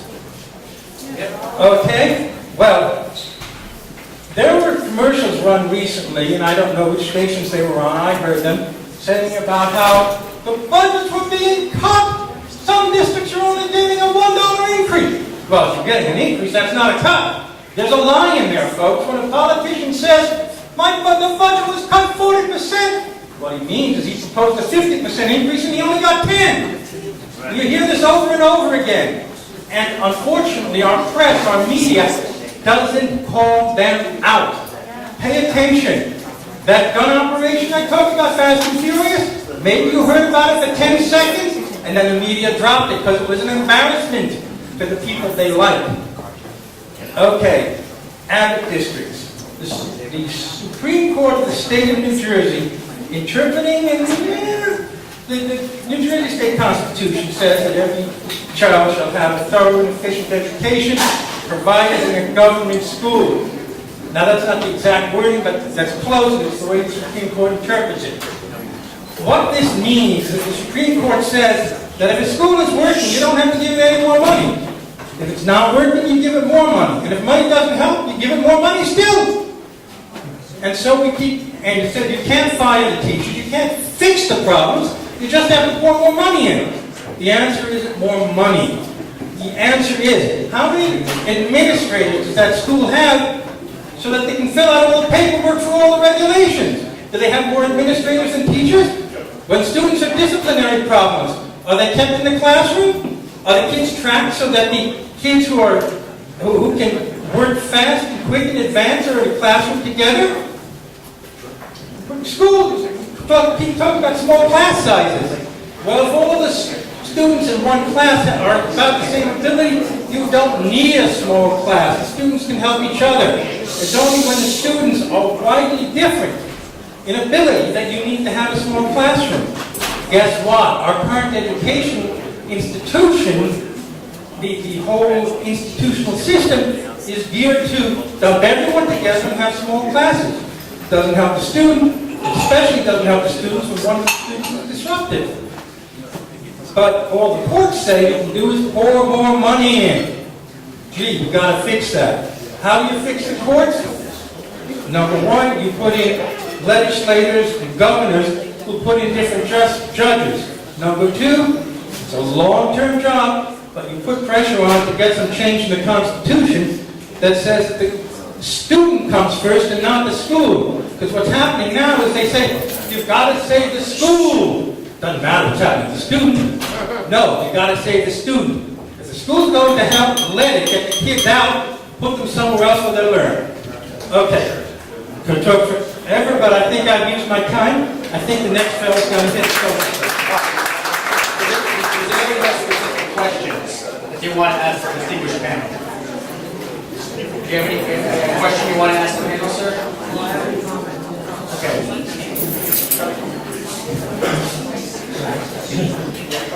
I'm Reverend Mujaheed. I used to fellowship on South Street, 407 South Street, the Church of Living God. Now I'm down in Pleasantville, New Jersey, which is 8 miles outside of Atlantic City. I was born in Newark in 1947. I'm a Vietnam veteran. I gotta tell you something that happened to me in '84. I got born again by Jesus. I was a man with a desperately wicked heart. And that's our problem. The people under Jeremiah 17:9 says the heart of man is desperately wicked. But who would know it? Says the Lord. Who would know it? Because, yes, a nice guy walks down the street, we do. But you turn your back, instead of 900, comes right to you. Maybe listen to the devil. There is a devil.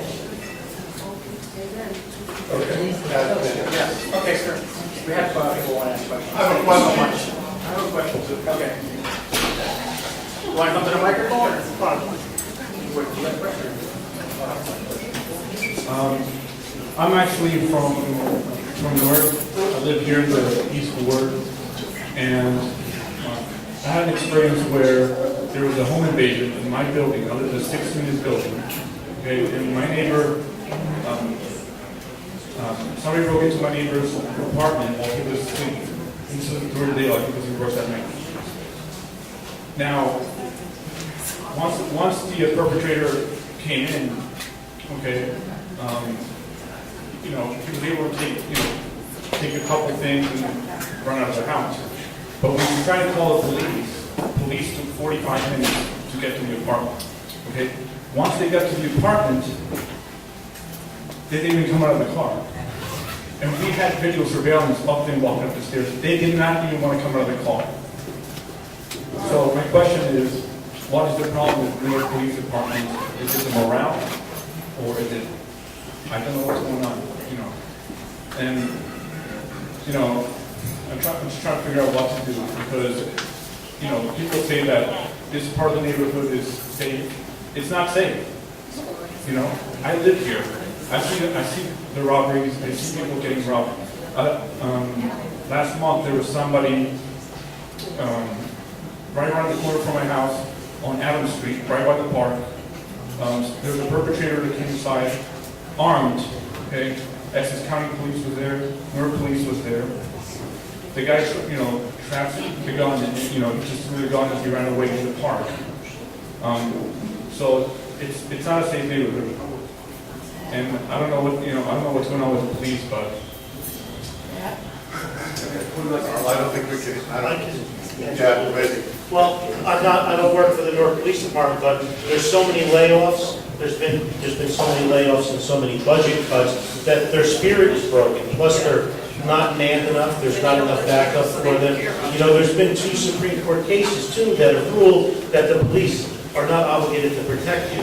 They're there to take and make the outline after. So really, protecting yourself starts with yourself. Because the police are a presence that help deter crime, but they can't protect you 24 hours a day, 7 days a week. In the nation, the average police response time is now 14 minutes. And in inner cities like Newark, you listen on the radio, the dispatcher will say, rather than respond to this, it's got dust on it. That's the term they use. That means this thing's hours old. Okay? Chris D'Souza, or Kevin D'Souza was down here before. They had 3 cars robbed out of his parking lot. The police didn't show up for an hour and a half. You know, they used to have valet parking, they don't do it anymore. So an hour and a half, you have to, it's every man and every woman for himself today, unfortunately. Anybody else comment on that? It's just not the awful. I mean, they arrive at major crime scenes, and they're told no backup available. I mean, I go to the crime scene so that I know. I mean, it's one thing to hear it on the radio, and we hear it. The pastor's on there, we texting back and forth, what's going on. But I actually ride with the radio. I actually go to the scenes. I've actually been at the scene on Sanford Avenue now. You know, we say that East Ward, there's something going on down here. Lord, we done lost control of the city, seriously, because it's not supposed to be down that. It's supposed to be protected. So when you stand there and say that, the rest of the city be like, oh, I ain't got that problem down there.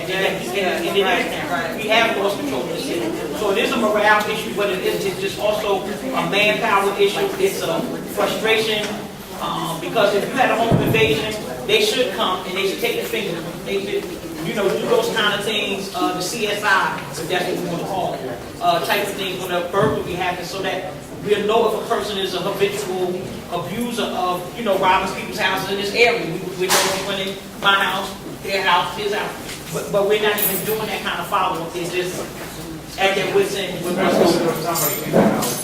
Absolutely. Yes. And it takes 45 minutes to get there, serious. Yes, absolutely. We have another question. Well, it's not so much a question. It is a question, but it's not a question. My name is Aaron. I attend St. Paul University. So it's something that I've noticed. It's something I've been thinking about a lot. And a lot of people on my campus have been thinking about. Though we don't live in Newark, I guess we reside in the area, as well as Rutgers, Newark, and NJIT.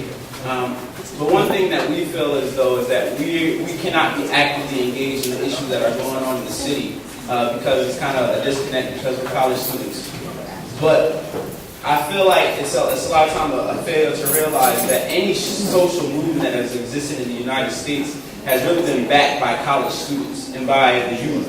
And it's really a big disconnect as far as, granted that it's kind of my generation that's the problem, but there are people out there who are positive, who have a positive mindset, who aren't being actively engaged in the issues. It'd be great if we had a panel like this come to Seton Hall or Rutgers Newark or NGIT and bring these issues up, because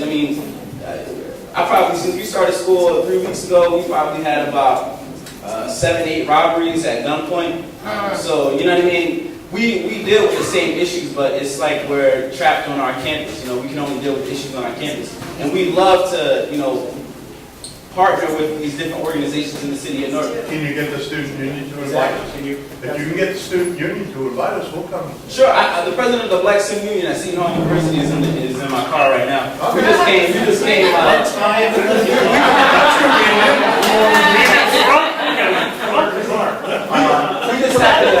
happened to pass by. I came by to see Ainsley, but he's in the car. So we're always thinking of ideas. We want the politicians to come through. We really been trying to get Cory Booker to come because. How much you paying him? You can't afford him. You can't afford him. That is the issue. It's a money thing, but at the same time, we see these ads on TV that say, this is the change that I've made in the city of Newark. But at the same time, once we go talk to the residents of Newark, they see no change at all. So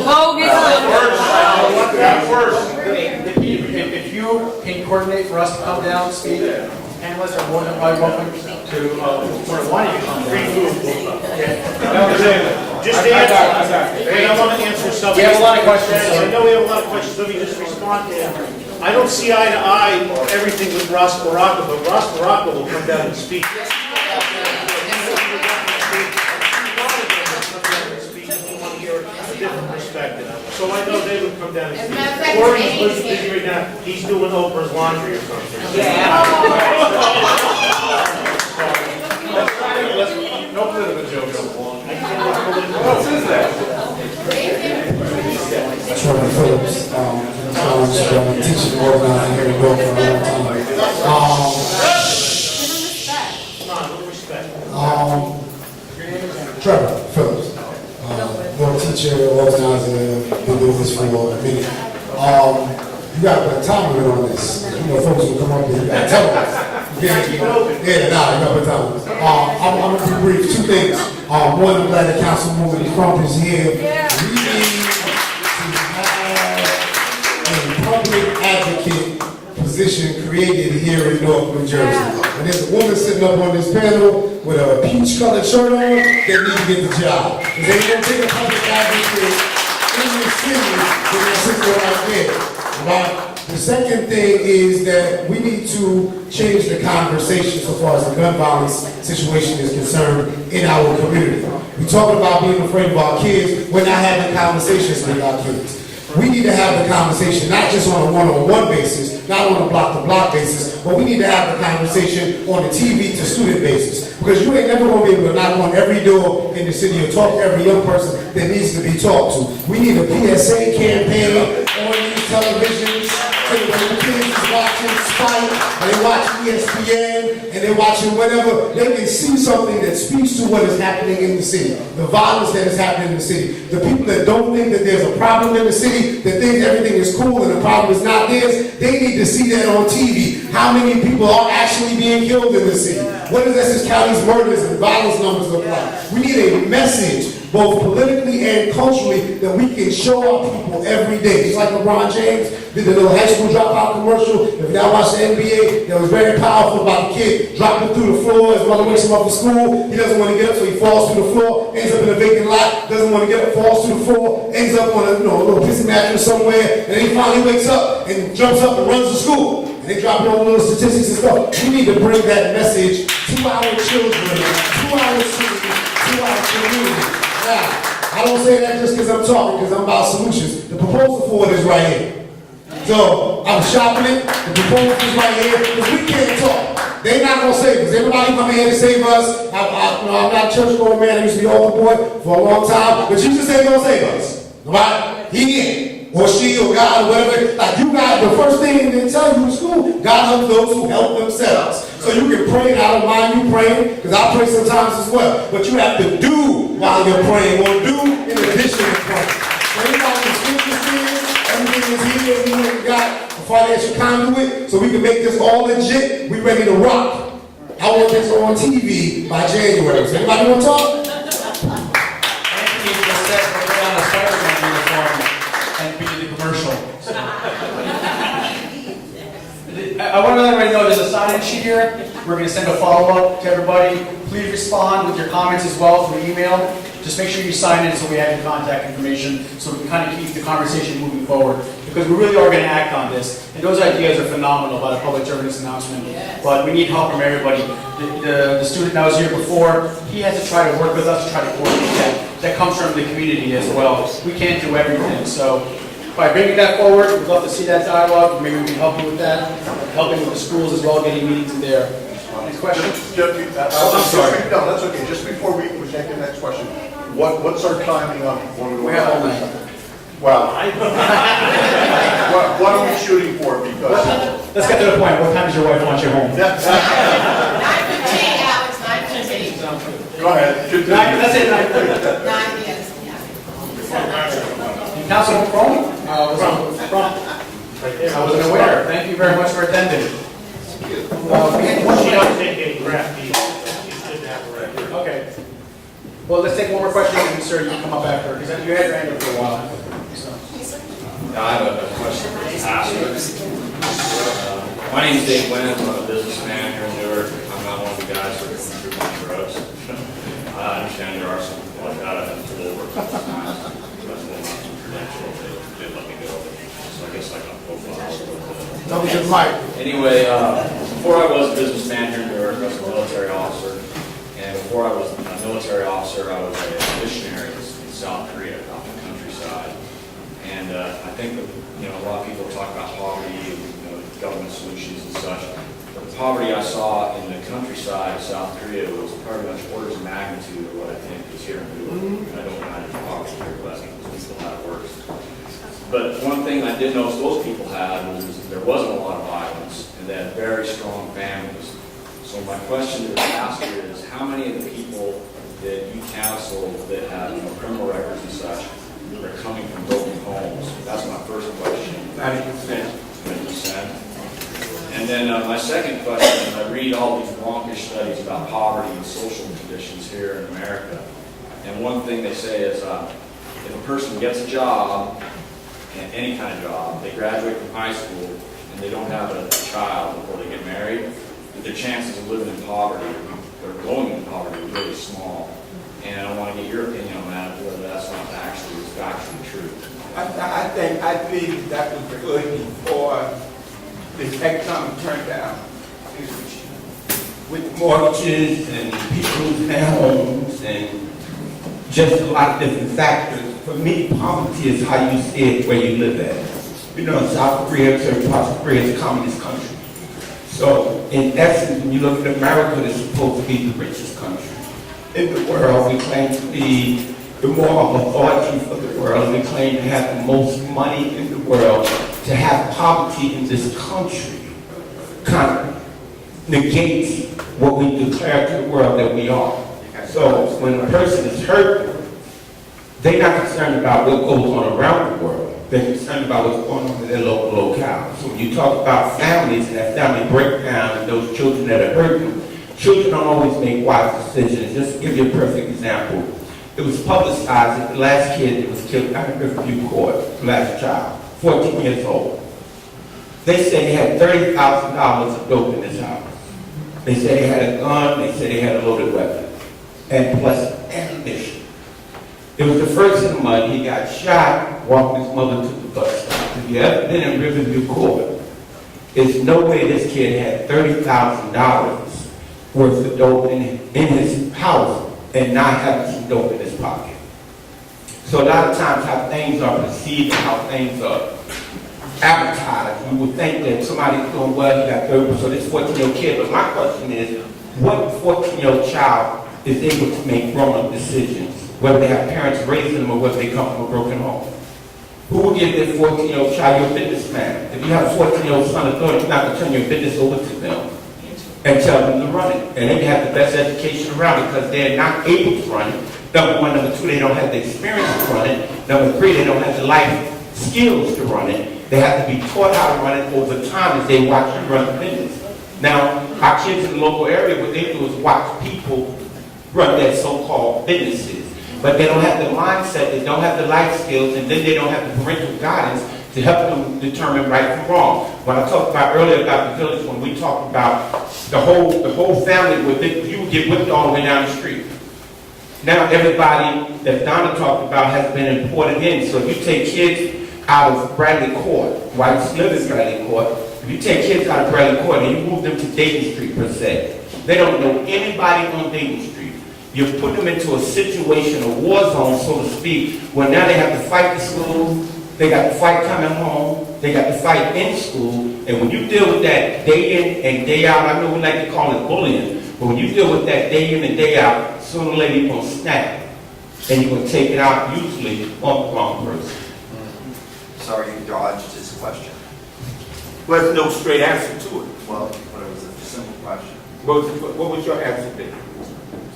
Well, I think he's right. I think that if you graduate from high school, if you don't have a child before you get married, if you get into a couple other issues that you talked about, but those are the fundamentals of getting your life on the right path, getting your life off on the right track. But that's what he quoted was a study. It's a study. The reality is, you've got so many people out here who have graduated from high school. You got people out here that have graduated from college that don't have jobs and no children. But I think those choices too. I mean, it's easier for somebody to make those simple choices if they have a stable family. Oh, I see. I've seen people who have come here who are immigrants and such and have done really well and came here with absolutely nothing. but they have family. And we've got a condition now where, 1 out of every 3 kids in America is a single parent. 1 out of every 4 women in America is going to be sexually abused by the time she's an adult. The American family is deep. And I agree, I think that family breakdown. I just kind of want to get perspective on that. I mean, all these social programs and all the gun control you want, I just don't think it's going to replace a person's family. Oh, no, definitely not. I mean, the terrible question to ask is, what has happened to the black family? It's not just the black family. You go out in the Midwest and you see towns in the Midwest, and their families are in just as bad a shape as the black family. West Virginia or Idaho. I think young males are the most. They've been harassed by methamphetamine and it's just as bad. Everyone wants to sit and tut and say, oh, black family, black family. It is a white family too. Okay, American. Okay, one at a time, please. It really is. My name is Quentin Williams. I'd like to thank Kim and Cassandra for inviting me out tonight. And just kind of piggyback off of what Dave said, I'm a 25-year-old, obviously black man. I'm a 25-year-old man, just graduated college a few years ago. Been working in radio for the last 2.5 years and grew up in South Orange. Now, some of my friends who are not black, white, they're unemployed. One of my friends, after 4 years of looking for a job, graduated from NYU, has a graduate degree. White kid, just finally found employment. And I think that everything that everybody said here is connected. I heard pressure used a lot. And Dave, when you spoke about going to Vietnam and being a missionary and seeing that people living in poverty, I don't think that the pressure is one of the factors in those sorts of communities. And I think with everything that's going on today, with the economy, people are feeling pressure in a different sort of way. And when we fight for the diminishing of violence in our communities, we also have to fight for the pressure, because we have to ask ourselves, are those kids seeing it, are they seeing the life that we live a worthy ideal for them to aspire to? I mean, some of us work 2 or 3 jobs, even before, right now I work just two jobs, but before I was working 3 jobs just to make ends meet. And for the parents in the room, do you think your kids want to live that same sort of life? And we tell them that education is going to be the freedom that allows them to live the type of life that they want, have the happiness that they want, have the material things that they want. But we're seeing now that's not always the case. I mean, to graduate from NYU with a graduate degree and still be unemployed for 4 years is not an acceptable solution. And for us to be thinking about going to war again with the new nation, Syria, and spending billions and billions of dollars abroad. So I think that everything's connected here. I don't think it's just segmented with violence. It's everything that we're fighting for on a daily basis. Yeah, we want to fight for higher minimum wage. We want to fight for more opportunities, but it's not individualized, it's not compartmentalized. So I want to definitely thank everybody for sharing today. Thank you.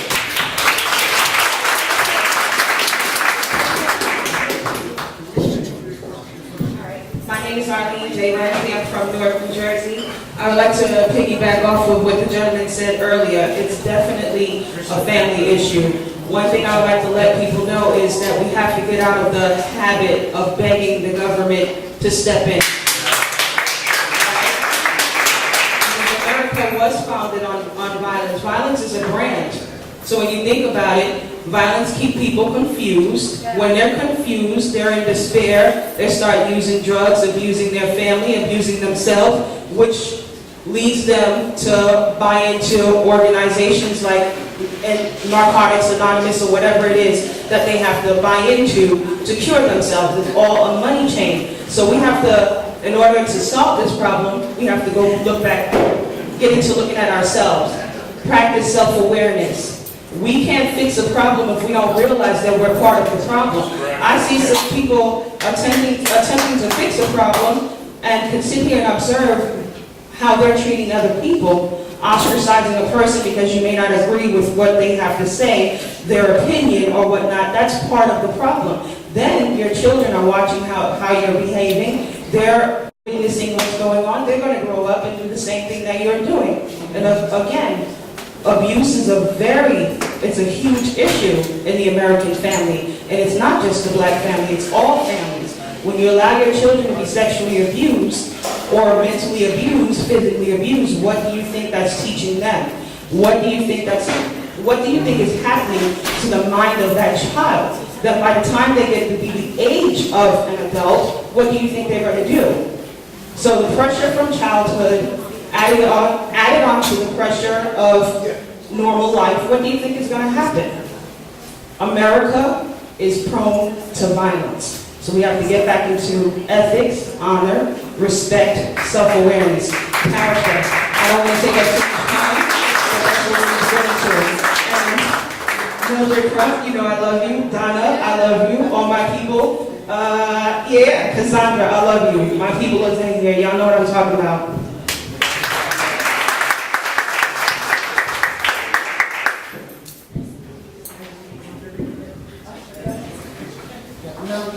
I'm a retired police officer. I retired about a year ago. I had 38 years of law enforcement, including 3 police departments. I'm originally from Newark. I was born here. I also had the misfortune of seeing somebody get murdered here back in '79 after Newark went off 220 officers. And I remember when I went to go call that in, I got a recording from the emergency dispatcher, from like basically taking over. The main problem with the criminal justice system that I've seen, I was the Port Authority when I'm retired, so I've seen the New York system too. If you think it's bad here, it's 100 times worse in New York City. Laying that aside, the main problem is, I have seen upfront and personal, criminals are not afraid of the criminal justice system. If anybody thinks they are, you're out of touch with reality. Part of the problem is because you do have laws on the books, like gun laws, they don't get enforced properly, and what happens? They're out doing it again. One example I'm going to give, and this is to show how things have gone full cycle. About 25 years ago, there was an incident in Middlesex County where a school principal was murdered by his daughter's boyfriend. What happened was there was a problem going on with the two of them. He threatened her with a shotgun. He got arrested. The shotgun was confiscated. He's out on bail. I understand he came from a family with some kind of money. He's under a restraining order not to go by the girl and her family. Well, what happens? He broke into the girl's home with a knife. Of course, the girl's father came to her aid. He was killed by them. He was stabbed to death. And by the way, if somebody dies from a stabbing, they're not going to come back from the dead. Some gun control advocates have no seem to think that. But anyway, what do you think he was found guilty of? Now, I'm pretty sure everybody here thinks it was murder. He was found guilty of manslaughter, all because a jury was duped by this guy's lawyer into thinking he didn't really mean to kill him. Now, that's murder. No ands, ifs, or buts about it. I'm going to fast forward another situation. I can hear all day naming them. Up in Patterson, we get the problems not too much different down there than up here. It's pretty much the same, but there was a woman that was murdered by her boyfriend. This man spent 8.5 years in prison for manslaughter. He got out. He was in a halfway house. For whatever reason, he stabbed her and killed her. The criminal justice system failed her. How many times do you pick up and read a paper, and I've seen this happen in the courts when I've been in court. It's downgraded to this, downgraded to that. It's plea bargaining. Now, I got nothing against plea bargaining when it involves nonviolent offenses, but when it comes to violent crime, there shouldn't be any.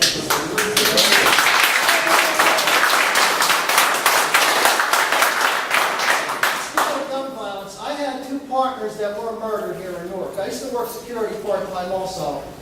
Back in '79, one of them, it was '78, one of them was gunned down at a fast food restaurant on Park Avenue and 5th Street.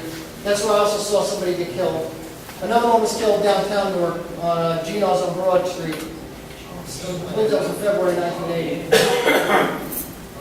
One of the other things, too, I also wanted to mention is this. Yes, there is a problem with the family being desensitized. Look, I've carried a gun for 38 years. I've had to make decisions whether or not to take someone's life. It's not a decision I take lightly. Fortunately, in the course of my career, I only had to fire my gun once. That was 3 years ago. That was it. But I remember 31 years ago, I had an incident with the state police where I had to make a decision to take the life of a 15-year-old girl that was running down the street with a knife. She wanted to kill her sister. Now, I didn't want to kill her. Fortunately, I had tear gas. I was going to spray her. She dropped the gun and surrendered. Fine. One of the problems we've had over the years is, yes, this desensitivity, this glorifying of murder. What is going on, I've seen with children over the years, is they just don't care. They don't. I mean, back when I was a kid, things were way different. My father was a detective. I remember my father had his gun, used to leave it on the dresser, on top. Never had to lock it up. Me and my sisters didn't have to touch it. Getting ideas of taking that and going out in the street and shooting somebody, back then, that was unheard of. The situation isn't just with laws. Yes, it is with family, it's with attitudes of our society. And until that changes, especially with the courts, with these politicians, you can pass whatever laws you want. It's not going to do any good. And speaking of things coming to full circle with mass shootings, I just want to bring up something else. And I've mentioned this before, but back in 1966, in Austin, Texas, there was an individual. Why they did it, they don't know. Some of us here may remember that incident, but he went to the Austin University Tower. With a bolt-action rifle, which is 5-shot capacity, he shot 40 people until they killed him. So just because they go after these assault weapons and go after this weapon, that's not going to stop a mass shooting. Somebody can turn around and make bombs. We got to go back to the attitude that we can't excuse these people when they commit these crimes. That's got to stop. And until it stops, do what you want. It's going to still continue on.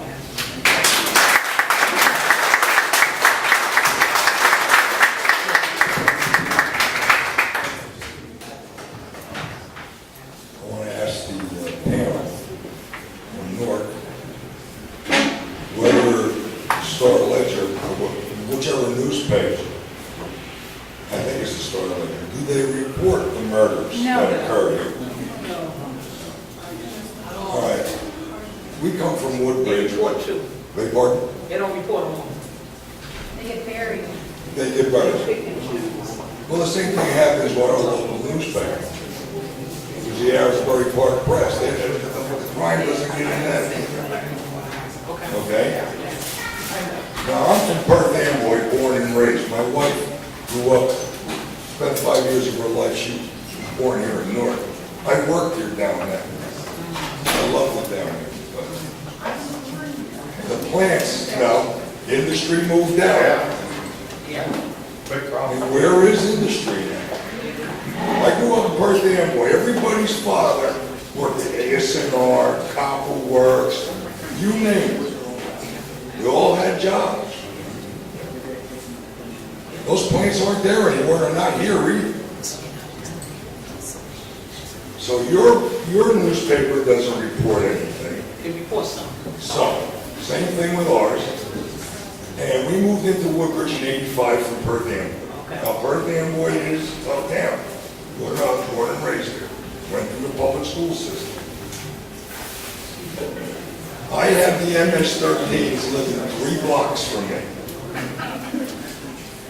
In Casey is where the Bloods and Crips are. Now, the local police, Woodbridge cops, 2 of them, kids that grew up in my house are now cops, 2 brothers. They tell me there's more AK-47s in Casey than there is in Baghdad. Now, I can't get these weapons. You got people here talking about running weapons from Virginia. You ever try to buy a gun in Virginia, living in New Jersey? You don't have a prayer. So how are they running legal guns? They're not. They're not. They're running guns. Right. They're not. I mean, they're these are not guns that are bought at gun shows that people are. Or gun shops. You know, these are Military surplus. This is a business. Here in New Jersey.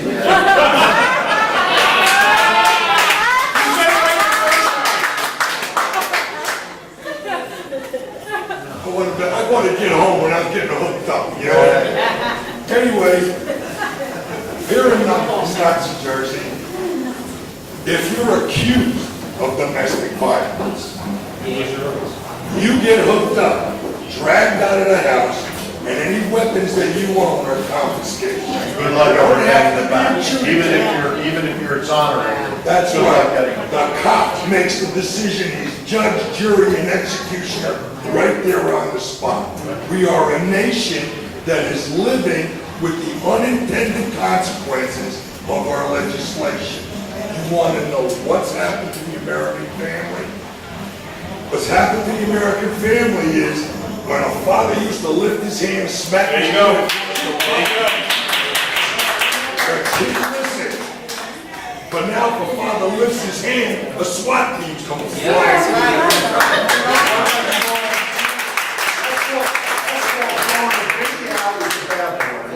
You know what the problem is? There's a difference between beating a kid and this. My hat off to all of you. My condolences to the mother. Yes. My heart goes out to you as a parent. Donna, you're doing great stuff. Pastor Ali, keep going. You stay on the radio.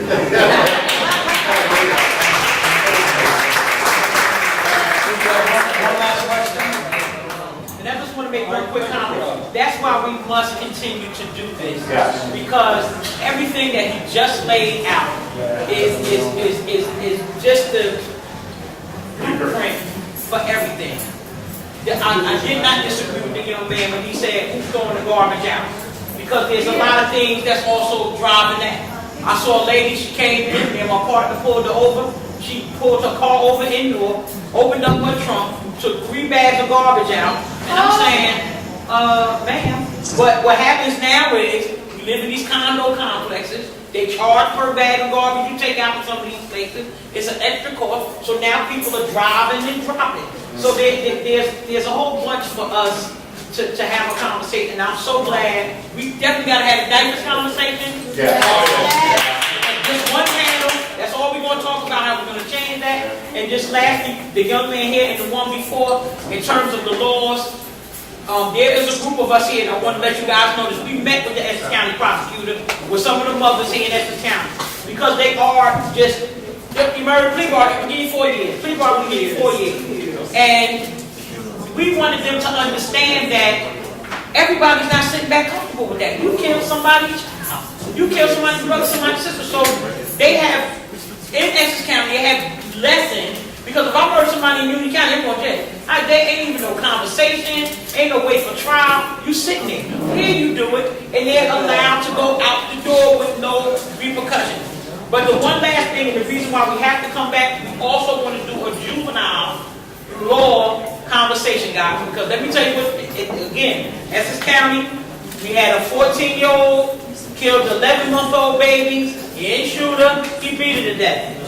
This kid came into court in Essex County, he only got 4 years, he didn't even apologize to the mother, the pictures of the baby would just drop your heart if you saw them, baby Madison, and it is just so heartbreaking to tell somebody you going home when you turn 21, son, go ahead on out there and do it again. Because that's what they're saying. So I think we agree here on so many levels. I think that the conversation, and I think that if we just pick the places where we agree, you know, the young man here, you might want us to do it over to the left, you might want to go over to the right, I might want to go down the middle, but I think that the message on so many of these things we can do together.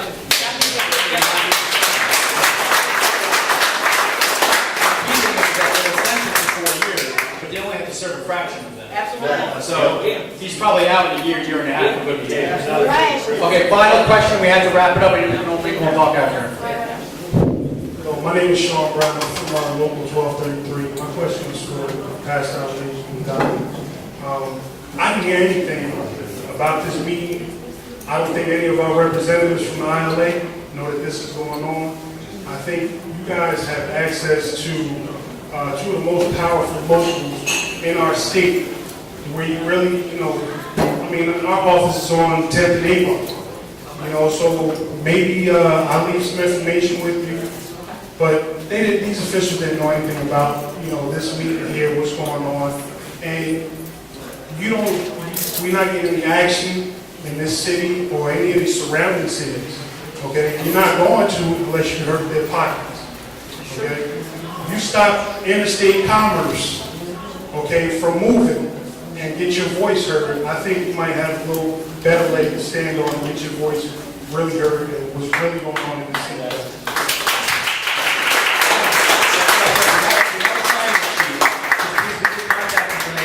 We'll be sending out an email following up with everybody, and also trying to move the ball forward via email, phone, Facebook, Twitter. Just make sure you follow us, make sure you follow them, get their contact information. I really want to thank everybody for coming out tonight. Thank you. And a round of applause